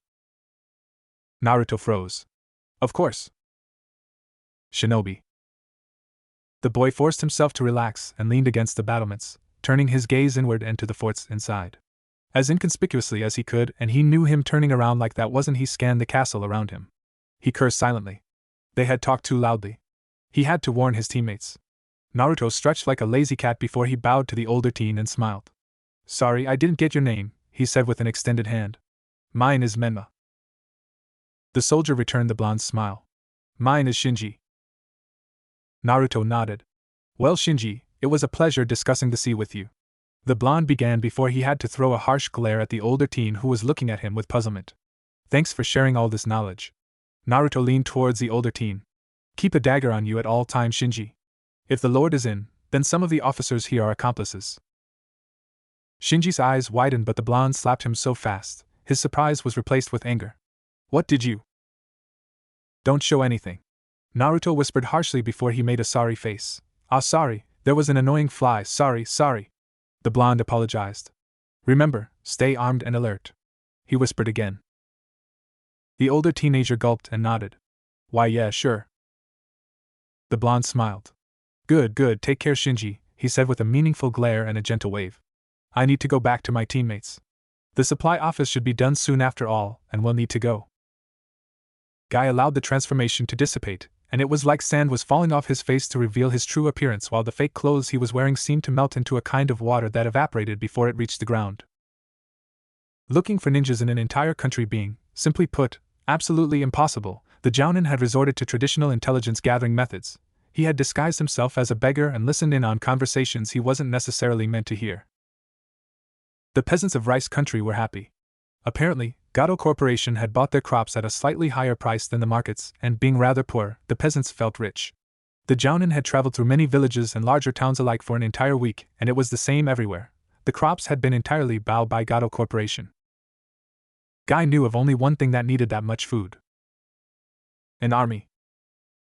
The only problem with this theory was that Gato Corporation was a well-known fire country company and had no right to field any kind of militia. At least in the land of fire. Who knew what dealings the international company had in other countries?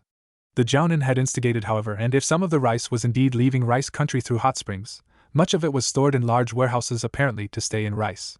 To what end, Guy could only guess, but he would need more time to uncover that. That could have been it, the strange machinations of a business shark, the obscure manipulations of a greedy tycoon. Indeed, that could have been it if he hadn't heard other less savory rumors. Rumors about small villages, lost high up north near the border of iron, entirely deserted by their population and walled off by the authorities who spoke of diseases and quarantine measures. But the people knew better. These poor souls were used for mysterious schemes, and it smelled foul and demonic if the wise elders were to be believed. No one was talking too loudly about it, however, as whoever was caught doing so was immediately taken in by the police. Police which had been recently entirely re-equipped and outfitted with weapons and armors courtesy of Gato Corporation. Foul and demonic, Guy agreed. Unyouthful even. But as long as it wasn't them and the representative from the Gato company kept paying good real for the rice, the people weren't going to talk too loudly about the affairs of those in power. Guy gathered his findings as he fished in one small pouch a ration to eat. He was slowly but surely going through his reserves, and his investigation would soon be cut short by simple needs like food if he couldn't procure himself some. He had very little money because it was normally useless to bring anything during a C-rank. The Jounin frowned. He should have known young Naruto's first C-rank mission would turn into something unpredictable and youthful. His team's first C-rank had been quite peculiar too. He was glad he had been able to keep his team in Fire Country this time, where they would be safe. He could let loose if need be, as there were no genin to keep away from danger. We are in danger, said Naruto to the assembled genins of Team Guy in a low voice. They were all four huddled in the common room, seated at a table with some food in front of them. A few soldiers were eating too, as it was the evening first service, and there was an ambient noise the blonde hoped would cover their discussion. Rock Lee took a large breath of air, and Naruto could hear the boy's lungs ready themselves for one of his loud tirades. Oh? And what? The blonde stuck a hand on Lee's mouth and applied enough chakra for it be stuck, silencing the older green-clad boy. Shush, Lee, I'm serious. I asked some questions and I wasn't discreet enough. You've all noticed people here seem down, the port is looking dead and empty, and some houses in the city are deserted. That isn't normal. The members of Team Guy leaned forwards, even Niji, surprised by the intensity of the blonde they all thought to be a greenhorn, especially Niji. This town makes its business with Wave, but there's something happening there. Plus, a recruit told me there's normally one of our tracking team in station here, to patrol the coast and catch smugglers. They haven't been coming for months now. It took Niji a second to piece every information together, 1 second more, and Lee's eyes widened after 3 more. The fort commander is dealing with smugglers? The Hyuga offered. Naruto shook his head. I'm sure he's in, but apparently, the Lord is staying deaf to the locals' call for help. He is in too, and he has the kind of authority to interrupt a contract with Konoha. There is also this Gato Corporation involved, but I'm not sure how it all ties in. The Hyuga nodded. I know of it. My clan, the boy spat the word, has dealings with this company. Whatever the case, continued Naruto, the guy who told me all this will end with a dagger between his shoulder blades before dawn, and will be dealt with too, he said darkly. Tenten paled at that, and Niji's features hardened. Why would they come after us? Because we are genins, but we aren't stupid. Even if I hadn't talked with the guy, wouldn't you tell the Hokage about a city that looks that dead? The Hyuga boy nodded, as did Tenten. So they will attempt to keep us from returning to Konoha. Naruto nodded. I bet we'll ask for the scroll and something will be wrong with it. They'll offer us to spend the night here. Tenten choked as her eyes widened. We need to do something, she whispered harshly, her voice suddenly pitching high at the end. Niji glared at the girl. Tenten, control yourself. You're a kunoichi of the leaf, you'll show our enemies none of your fear, said the Hyuga evenly. The girl breathed in and out before she nodded. I have a plan, explained Naruto. I can get us out of here and in the town. Then, we'll use the cover of the night to book it. Niji, we'll need your eyes to guide us and guard our rear. The Hyuga nodded. I can do that. What's your plan? The blonde smiled. Ever heard of shadow clones? What's this? Tenten asked lowly. Naruto's smile widened. An awesome jutsu. Drink. You'll need to go to the toilet to make the exchange. All three older genins gave the blonde a puzzled look, but Naruto shook his head. Don't worry. In a moment, I'll go to the toilet. One after the other, you'll go there. Keep it natural and don't go all at the same time, okay? All nodded their assent. Good. As I was saying, drink, or at least pretend to.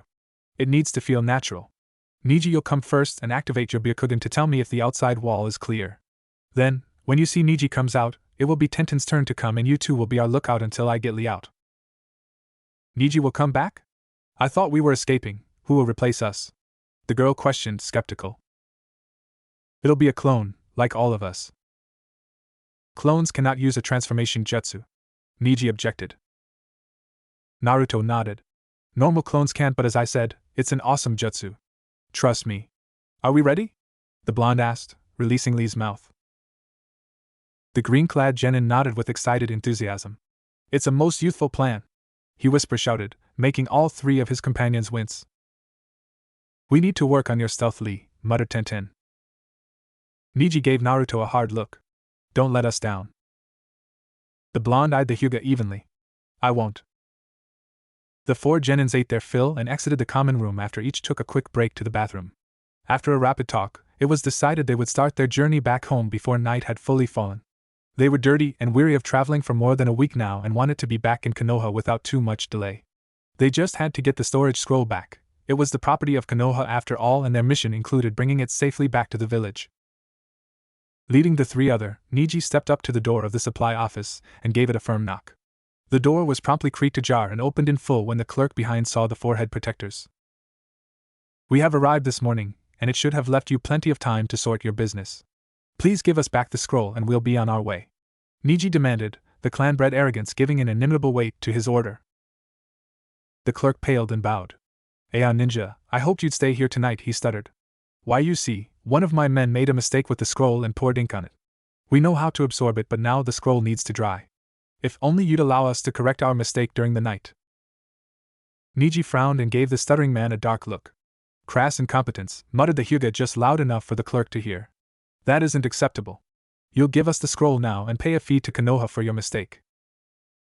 The clerk paled further. Oh, please, Ninja-san, surely it isn't necessary. Niji rose a palm to stop the man's protest and glared harder. You'll give us the scroll now. The Hyuga demanded, his open palm lowered horizontally and waiting. Hi, Ninja-san, of course. The clerk bowed before he walked deeper in his office to retrieve a scroll marred with ink. Niji exhaled powerfully by his nose and shook his head. You'll be sent an invoice with the fee you'll have to pay for your mistake.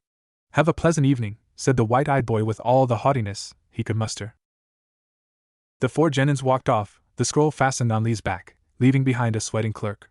As soon as the young ninjas disappeared behind the corner of the hallway, The clerk counted to 10 before he ran off in the other direction and up a flight of stairs. He didn't see the smaller blonde boy peeking back from the corner. Naruto smiled somberly. He had been spot on all along. Now, he had to start whoever was going to tail them on a wild goose chase. One he'd make sure would end up badly for their pursuers. The genins checked their pouches and exited the fort as the sky was colored pink, purple, and orange by the setting sun. The evening made the city a little more animate than it had been during the morning at their arrival. People, the genins soon noticed, were mainly going to taverns to drink their current problems away. Naruto frowned at the thought. He understood they weren't fighting with violence because that would be stupid to seemingly openly revolt against the local lord and the mandated officer of the fire army. Doing nothing, however, seemed just as wrong. The blonde shook his head. He had no time for such consideration. He needed to ensure the survival of his teammates, and his own, and if they could reach Konoha, the problems of these people would soon be solved anyway. Taking the northern road, the most direct one to reach Konoha, the four ninjas exited the town at a good pace before they jumped up in the trees bordering the path. It was the Konohans' favored mean of travel when they were operating within their country after all. A minute after their exit, a shadow raced behind them. As soon as Team Guy gave their assent, Naruto got up and directed his steps to the toilets. Entering one of the free stalls, the blonde took the opportunity to relieve his bladder first before he crossed his fingers and created a clone who exited the stall in his stead. A minute later, Neji entered the toilets and immediately activated his Dijutsu. Veins bulged around his eyes as they took an eerie quality. Getting inside a stall himself, he relieved his bladder all the same while he surveilled the exterior. There was a small round window, left open to ventilate the toilet that they could use to escape, but it was narrow. The Hyuga narrowed his eyes. He wouldn't call Tenten fat in a million years, first because it wasn't true at all and second because for all his genius he knew he wouldn't survive. However, his female teammate had, like all 14-year-old girls, larger hips than males of the same age. And the window was very small. Neji narrowed his eyes further and proceeded to a quick calculation. Given his teammates 3 sizes, bless and curse the Byakugan then normally. No, it would pass, if barely. Neji sighed and focused back on the outside of the building. Stretching his vision to its limits, he looked and looked. That was when he found him. The shinobi who would be their enemy. Neji smirked when he saw the man was not at all at the right spot. He was sticking to the high ceiling of the common room like some sort of overgrown spider, observing his team with the hunger of a predator. Idiot, muttered the Hyuga before he cleared his throat. We'll have a clear night tonight, he said out loud. In the stall next to his, he observed Naruto, taking in the blonde's chakra network and bountiful reserves. Neji immediately frowned. The younger boy's chakra system was wrong, twisted. There was something around his hara, the gate of wonder, that distorted the flow, forced it in a spiraling maw where it seemed to disappear. The Hyuga focused, hard, and willed his eyes to pierce to mysterious opacity, the impossible opacity that marred Naruto's stomach. Neji's frown deepened. There was only one thing the Byakugan could not see through, and it was AS. The blonde made a strange cross-like seal and a copy of Naruto appeared, distracting Neji. The Hyuga frowned even more. He had seen nothing wrong with the way the younger boy molded his chakra before his eyes widened in surprise at what he could see of the clone. It was a chakra construct. The Byakugan was called the piercing eye because, in addition to seeing through most matter, it could also peer at a shinobi's chakra system. And what Neji was seeing was absolutely breathtaking, incredible even. The clone had its own functioning chakra system, something the replica demonstrated by speeding through the hand signs of the transformation jutsu and turning into a perfect Neji Hyuga. A perfect Neji Hyuga. If the boy didn't know what his own chakra network looked like, he would have been fooled by the outward appearance of the replica. Nice ass, he distantly heard Naruto say. The other Neji exited the stall and entered the common room, imitating his gait and his poise. Neji observed the strange reflection with fascination before he smirked. Not bad at all, really he did have. The Hyuga boy centered his thoughts as he suddenly choked. What was wrong with him, checking himself out like that? He looked up and saw Naruto looking down on him with a teasing grin. Neji glared. The blonde was a bad influence on him. He was losing his touch. His natural genius needed utmost seriousness at all instant to be properly cultivated, and crude jokes like this one were severely frowned upon in his clan. Why wasn't he more annoyed about it? Naruto, with his cheerful attitude and his optimism, his status as the dead last and his obstinate attitude, was everything Neji wasn't.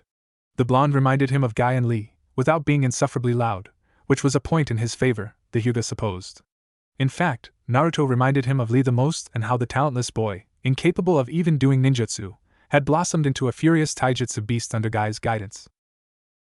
While Niji knew he was fated to be better and stay there better, he did grudgingly acknowledge that their ethic and hard work made them efficient shinobi nonetheless. He didn't think he was arrogant, he was simply a firm believer of the fact that some things could never be changed. However, it would be sheer idiocy to not recognize the fact Lee and Naruto were good. Fate was decidedly a strange, twisted, and capricious thing. He exited his stall, and was met by the dazzling smile of the blonde. "Told ya, awesome jutsu," whispered Naruto. Niji sighed, found he couldn't stay cross at the blonde because at least his smile wasn't sparkling annoyingly like Guy's or Lee's, nodded and motioned the younger boy with a jerk of his head. "Let's get out." The blonde nodded and both climbed the wall, sticking to it by pumping chakra to their feet and legs. The window was a circular panel of glass, circled and reinforced with steel, that was simply tilted around a horizontal axis to let some air pass but allow nothing bigger than a cat enter. It wasn't, however, meant to keep anything inside, and so the two boys dismantled it quickly with the help of a kunai. It was then Tenten arrived. She gave the two boys a smile before it morphed into a glare she directed at Niji. "Deactivate that. I'm going to take the opportunity while I'm here and there'll be no peeking," she threatened darkly. Naruto could hear Niji swallow audibly, and the boy's eyes returned to normal a second after. The blonde snickered and gestured for the older boy to take the window before he turned serious. "And keep your eyes on. I'll take the heat off you if we survive." Niji's features hardened again, and he exited swiftly, his Byakugan reactivated, keeping watch of any movement. It was the beginning of the evening, and it was all too bright for his taste. They were going to be caught, he was sure of it. Scaling down from the building and sticking to the growing shadows, he reached the stables and hid in a stack of hay. Tenten exited soon after and joined him. Niji had to stop any stray thoughts from even forming. Meanwhile, in the bathroom, Lee had joined Naruto, who once again created a clone, disguised it as the green-clad boy and made him exit the bathroom in his stead. Naruto gestured towards a stall. "Take your precaution, Lee. We won't stop before a while." Lee nodded, and after a minute, he was done and ready to go, giving a smile and a thumb up to the blonde. Naruto motioned for Lee to jump out of the window before he followed after putting the window back into place with some ninja wire and 2 shurikens. It was going to break with a strong gust of wind, but he prayed it would hold until they were far away. Naruto and Lee found Niji and Tenten hiding in the stack of hay. "What now?" the girl whispered. Niji spat a strand of dried wheat. "We need to get out and hide in the city. Then, we leave when the night is here." "How do we stay unseen in the city, though?" "A transformation jutsu should do the trick, no?" Naruto offered. All 3 members of Team Guy turned to look at him, and the blonde immediately noticed Lee seemed to be embarrassed. "Lee cannot use any ninjutsu, Naruto," Niji informed evenly. The Uzumaki felt the cogs of his brain stop. "Sorry, what?" he shouted in an incredulous whisper. Guy had snooped around and spied for almost a week, and he was reluctantly amazed at the level of disinformation the Otonins were spreading. As if the rumors about the deserted villages weren't enough, there were also talks of strange humanoid beasts roaming the wood at night, haunting cries of pain echoing from deep within the forest as pure souls were tortured by demons. Rice country was made of relatively flat land, once covered by mighty patches of forest that had been mostly razed down to allow rice culture. Up north, however, close to the border with iron, the ground was more hilly, some would even call it mountainous.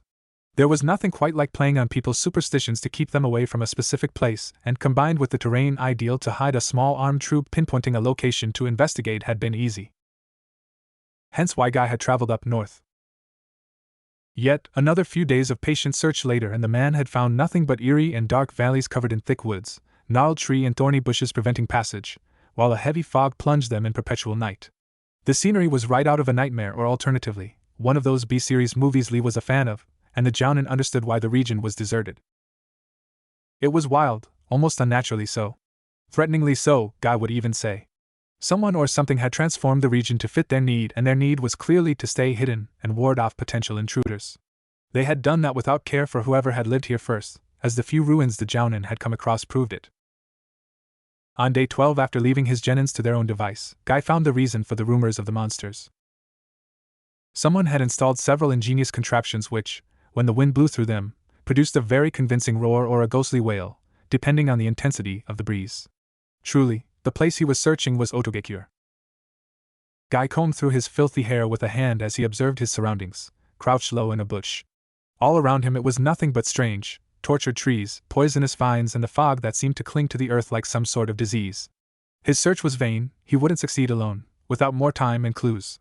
He was getting to the end of his rations, he was dirty, and his attire was starting to itch in several very uncomfortable places. He knew he reeked foul enough to be found by smell alone, and he hadn't slept well for the past few days, traveling by night and resting only very little. He had been as absolutely stealthy a jounin of his level could be, but if the place was a nest of enemy shinobi like he suspected, then it was only a matter of time until he was found, and being alone, tired, and under-equipped amongst vipers was rarely a good idea. Plus, it didn't seem like he was going to find anything anytime soon. It was like looking for a needle in a stack of hay. He knew the easy solution to the age-old conundrum was to simply burn the hay, but finely honed instincts were telling the Hokage would not appreciate one of his jounin burning away the north of Rice Country when he wasn't even missioned to. It felt like admitting defeat and tasted bitter, but Guy knew he had to go home and report his findings, as meager and unsatisfying as they were. The jounin unfurled a sealing tag and took one of the singing contraptions to store it away. That would be a good proof to give weight to his words, in addition to the headband with the musical note. He nodded with satisfaction and rolled up the sealing tag before securing it to his belt. It was time to go home. The Konoha team was running full steam ahead, to the north, northwest, and towards Konoha. Hopping from branches to branches, the four genins weaved in and out in a loose formation, the Hyuga in front, followed by the girl, the green-clad boy, and the younger blonde. They wouldn't be allowed to go much further. Kidumura had a mission and he would fulfill it, as failure meant death at his master's hands. He didn't want to die, call him selfish, but really he didn't. So those children would die in his stead. It was bad luck for them really, as it could have been anyone else. It was what he found most funny with fate. She was blind and random in her choice. Kidumura paused for a second, stretched his 8 limbs before suddenly gaining speed. They had been running for something like 3 hours already, and they were now out of Lord Mugabe's domain. Which meant that Kidumura could act. He would need to get close and personal, to make it seem like bandits had done the deed. His jutsu really was excellent for assassination, but the marks it left were truly too much of a giveaway. He might as well leave his headband with his name on it, and the new address of his master. No, he was going to gut them messily, with a kunai. He hated that, the waste of precious meat, the needless loss of blood. It made the prey much less attractive than with his jutsu. Maybe he would have some fun with the girl before he killed her. She was kind of cute, and not too young, so she would do fine. He licked his lips. He could already hear her screams and see her begging, terrified eyes as he possessed her. He felt blood rush in his nether regions and sped up, a giddy eagerness to kill taking control.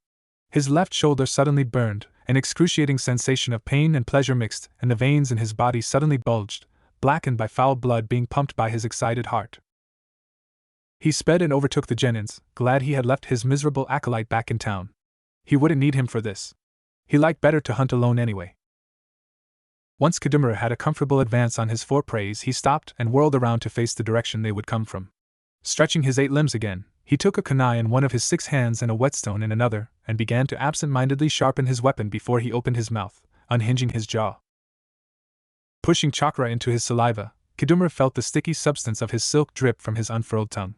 Patiently, he spun the silk until he got a solid yet fine thread. With 2 of his free hands, he fished in one of his pouch for a bit of clay and pushed chakra inside the earth. The lump turned into a spider, and Kidumura attached the thread to the construct's rear before he dropped it, and ran through several hand signs. The spider twitched once, twice, and a third time before it rose on its spindly legs and crawled away, slowly at first, then at an amazing speed all around Kidumura, stretching his thread and creating a net. "Come rest into my net," sang the man. "Little naive buzzing fly." The silk behind the spider had turned the forest around him in one inescapable trap. There was only one entrance that would collapse as soon as the preys would be here. "Lay down, relax, and rest. Let me sing you this lullaby," Kidumura continued as his spider golem came back to him. "Now please, I do insist, I'm having you stay for dinner." He pulled the thread taut once and molded his chakra, slightly differently this time, to make his trap sticky. "Except there's a twist, and some salt and some pepper," he finished, kunai at the ready and grinning madly. He could hear them coming, loud and clumsy like the inexperienced little ninjas that they were. It was such a shame he had to make it look like an accident, such a shame he couldn't keep them. His grin widened when all 4 genins were caught almost simultaneously in his net with surprised yelps that soon turned to curses. "Hello," he greeted, revealing himself. He reveled in the fear that painted itself on the genins' faces. "I'm going to kill you," he said, releasing his killing intent in waves. That seemed to paralyze the 4 genins, who shivered in fright. Holy shit, you're one ugly motherfucker. The blonde screamed suddenly, which made the other three snicker, their fear momentarily forgotten. Kidomaru's grin twisted into a furious grimace, and his killing intent spiked. I'm going to make you suffer, he growled, crawling slowly on his net to reach the boy. The blonde simply grimaced and recoiled as best as he could, trapped as he was by the sticky silk. Nah, not interested, sorry.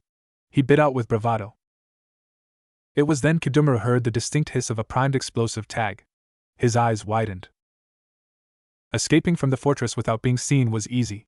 Once Niji confirmed with his Byakugan that the shinobi he had spotted was following the decoy, Tenten and Naruto, each under a transformation, bypassed the guards an easy feat when one can stick to vertical surfaces and most of the soldiers are watching the sea before Lee and he followed soon after. They avoided the night watch within the town proper without much difficulty. Those guards were meant to detain drunkards and not spot ninjas. Team Guy and Naruto weren't the most stealth-adept genins of Konoha, but it was sufficient. They all regrouped in a dark back alley before Naruto and Tenten both went away again. The two returned some time later with some clothes while Niji had sharpened a kunai. Lee shed some tears at being dolled up but understood the necessity of it. His outfit and overall appearance had a tendency to imprint themselves in people's retina. Lee was quickly made unrecognizable, his green onesie and orange leg warmers concealed beneath large brown pants and a cream-colored long-sleeved top, and his bowl cut taken care of. We'll take the western road and go along the coast for a while, said Niji. Then, in 2 hours or so, we'll take to the woods and go straight for Konoha. With a bit of luck, they won't uncover our decoy too soon. Tenten and Lee nodded and all turned to Naruto. The blonde nodded and maybe his hesitation could be seen on his face, for all three other genins gave him interrogative looks. We also need to find Shinji, he said eventually. Shinji? Lee asked in a mumble. The guy who spoke to me. I'm sure he's in danger, the blonde explained hurriedly. And it's partially my F. Stop, interrupted Niji in a warning tone. You didn't force him to talk, and you warned him to prepare himself. If he is too stupid to listen to you, then. He wasn't taught to think like us, Naruto whispered harshly. He isn't a ninja, just a guy who is trying to keep his family fed. And I put them, in danger. I need to do something about it, the blonde continued angrily. And where are you even going to go? Do you know where he lives? Do you know if the enemies will even act? Or when? What, are you going to stay here while we go back to Konoha? Niji countered quickly, his tone betraying his impatience. Get real, you can't save them. Naruto looked struck as if the Hyuga had punched him in the face. The blonde knew Niji was right and the teachings of Ibiki comforted that. He couldn't help Shinji and his family because he didn't know when, where and even if they would need help. Maybe they wouldn't, after all, concealing the murder of an entire family was a lot of work, and not worth it if the enemy could simply keep an eye on them. Naruto cursed silently. If you want to help, we need to get back to Konoha as soon as possible so that it can't ever happen, said Niji. The blonde looked up at the Hyuga, who looked back, his eyes hard and unflinching. Naruto swallowed his frustration, the bile and the urge to simply jump and do something, consequences be damned. He forced himself to relax, to think as calmly as he could, to consider the situation with cold intellect rather than hot feelings. Niji was right. Naruto could create 1,000 clones and find Shinji quickly and also alert half the region of their position and sick their enemies upon them. And even if he could find the boy and his family, then what? Drag civilians along on their run towards Konoha? Protect them against an unknown level of threat? That would put Team Guy in needless danger, and then he wouldn't have only Shinji's death on his conscience. A part of him, the one he had pushed down, the one that housed his emotions, protested vehemently. They were ninjas. If they didn't use their powers to defend the people, what good were they? If they didn't help those in need like the Academy advertised, what did they do? What about the will of fire? They had to help, no matter what. It would be fine. I'm sure Guy would help, the blonde bit bitterly before he could stop himself. The slap was launched so fast, Naruto couldn't even see it. And where do you see Guy right now? Niji asked, anger and impatience coloring his voice red. Here with us to help? No? That's what I thought. Clear your thoughts and stop deluding yourself. Niji, you're going too far, protested Lee. And Naruto is right. Guy-sensei would. No, I'm not. Our mission is to warn Konoha about the situation here. We are in danger, and we have no idea how much we even are. I know you think me arrogant, Lee, but I'm aware some forces are too much for us to defeat. My fate isn't to die here. Tenten looked torn before she sighed and nodded once at Niji before she shook her head at Lee. Niji is right. It's useless to think about what Gai-sensei would do, he isn't here with us. We're in over our heads and we need to book it. It's lucky we escaped from one ninja already. The blonde was nursing his cheek, the pain dousing his temper in metaphorical cold water. The logical part of his brain, and Naruto noted distractedly that it had Ibiki's gruff voice supplied that acting would do more bad than good. Everyone would likely end up dead and the mission warning Konoha something suspicious was going on would be a failure. The words of the Sandaime echoed in the blonde's head. They were ninjas. The only reason they did what they did was the money they got for it. And the will of fire was certainly not about putting his comrades in more danger than they already were. Plus, Neji was in charge of the team anyway. Not him. Neji was right, or maybe he wasn't, but the Hyuga was in command. Naruto felt like tearing his hair apart before he took a deep breath and centered himself. He couldn't act up and just go off on his own. That would be idiotic and also insubordination, and that would get him locked up. The blonde breathed deeply once again. They would do it Neji's way. Even if he felt like he was being torn in two by the decision. Naruto cleared his throat, attracting the attention of the three older genins, and bowed his head slightly. I apologize for what I said, I was out of line. I'm ready to go, he said, his slightly trembling voice becoming firmer and firmer as he spoke. He looked at Neji, who nodded slightly. Good. We move. It was a ragged group of 2 girls and 2 boys who took the western road just as evening was slowly turning into night. They kept their face low and concealed under a false layer of filth, but the town was deserted enough that no one paid attention to them. They were simply another group of children who were suffering from the city's economic problems. They walked for an hour, their only company the sounds of nocturnal animals coming to life and the chittering of hunting bats. The sunset gave the sky a red and purple dress before it slowly darkened, the brightest stars starting to twinkle against the black satin of night. The moon was high already when Naruto felt a rush of memories that made him stop in his tracks. Looking pale, he turned towards his 3 companions and grimaced. We'll need to go quicker. What happened? Neji asked. Naruto shook his head. The decoy is done for already, and I don't know if the blonde felt the word get stuck through his throat. He swallowed. His mouth was dry. If I neutralized the opponent. They all knew the clones had been strapped with high-yield phosphorus explosives. There was no surviving the detonation, much less the firestorm that ensued. The members of Team Guy had little doubt Naruto's replicas had neutralized the enemy shinobi who had been in pursuit. Lee patted the boy's shoulder before he gave it a light squeeze. You did what you had to, Naruto-kun, whispered the older genin. He didn't smile. It was not a matter deserving of one. He simply looked the blonde square in the eyes. Do not hesitate to speak of it once we are back to Konoha. Tenten nodded profusely. Her eyes glazed over for a second as a memory overtook her momentarily before she squeezed Naruto's other shoulder. To us also. All 3 looked at Neji, who looked back, his wide eyes undecipherable. Death is part of our way of life. Sometimes it's them, sometimes it's us. I do hope you knew that, the Hyuga said evenly. Lee and Tenten both gave their teammate the dude look, and Neji's eyes tightened. Well, now you do, welcome to the club. The faster you accept it, the more comfortable you'll find the seat, he said, his voice unchanged, calm and factual. That's all there is to it. Let's move now, the Hyuga ordered, taking the lead and preventing any protest from his teammates, who looked ready to start a fight. Tenten and Lee both gave one last squeeze to Naruto and followed after their teammate. The blonde flashed them a grateful smile and ran behind them, his azure eyes fixated on the Hyuga's back. He understood every member of Team Guy had killed already, probably from up close, given their fighting style, contrary to his remote execution. Nonetheless, he had heard their comforting words and seen the sympathy in their eyes. Even in Neji's. What he couldn't understand was, who had Neji lost to be so comfortable in his seat already? Kidomaru felt strange, unbalanced, and his chest felt heavy, as did his eyelids. And his everything hurt. He forced his eyes to open and his face scrunched up in terrible, horrible pain. Tut-tut-tut, Kidomaru, you're in such a state, aren't you ashamed?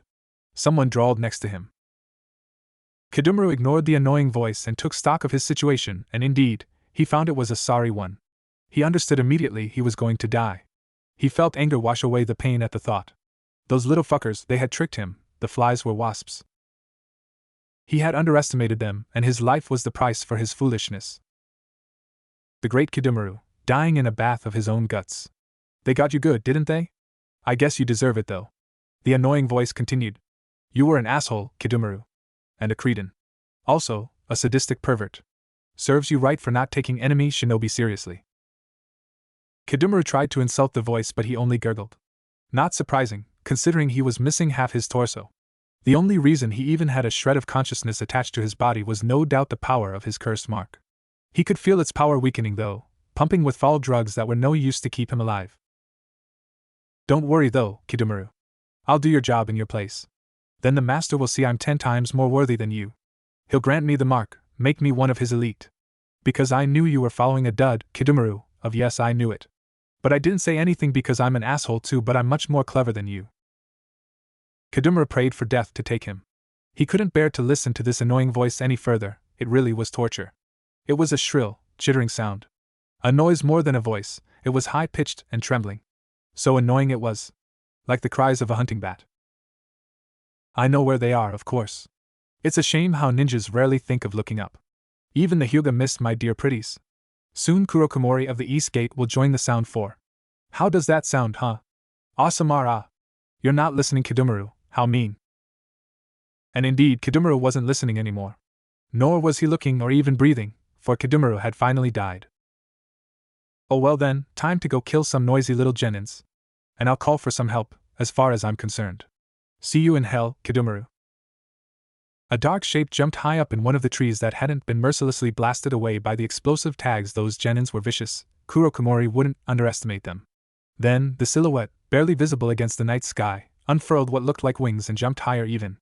Just as gravity seemed to want to affirm its right to make everything fall down on Earth, the sound of large, leathery wings whipped by the winds echoed in the ruined clearing. The shape glided westwards. The hunt was begun. Team Guy was making good speed. They had abruptly left the road along the coast to head to the north directly towards Konoha. Niji was keeping the rear and closing their formation, flashing his Byakugan on and off to watch for any pursuers. Lee was guiding them,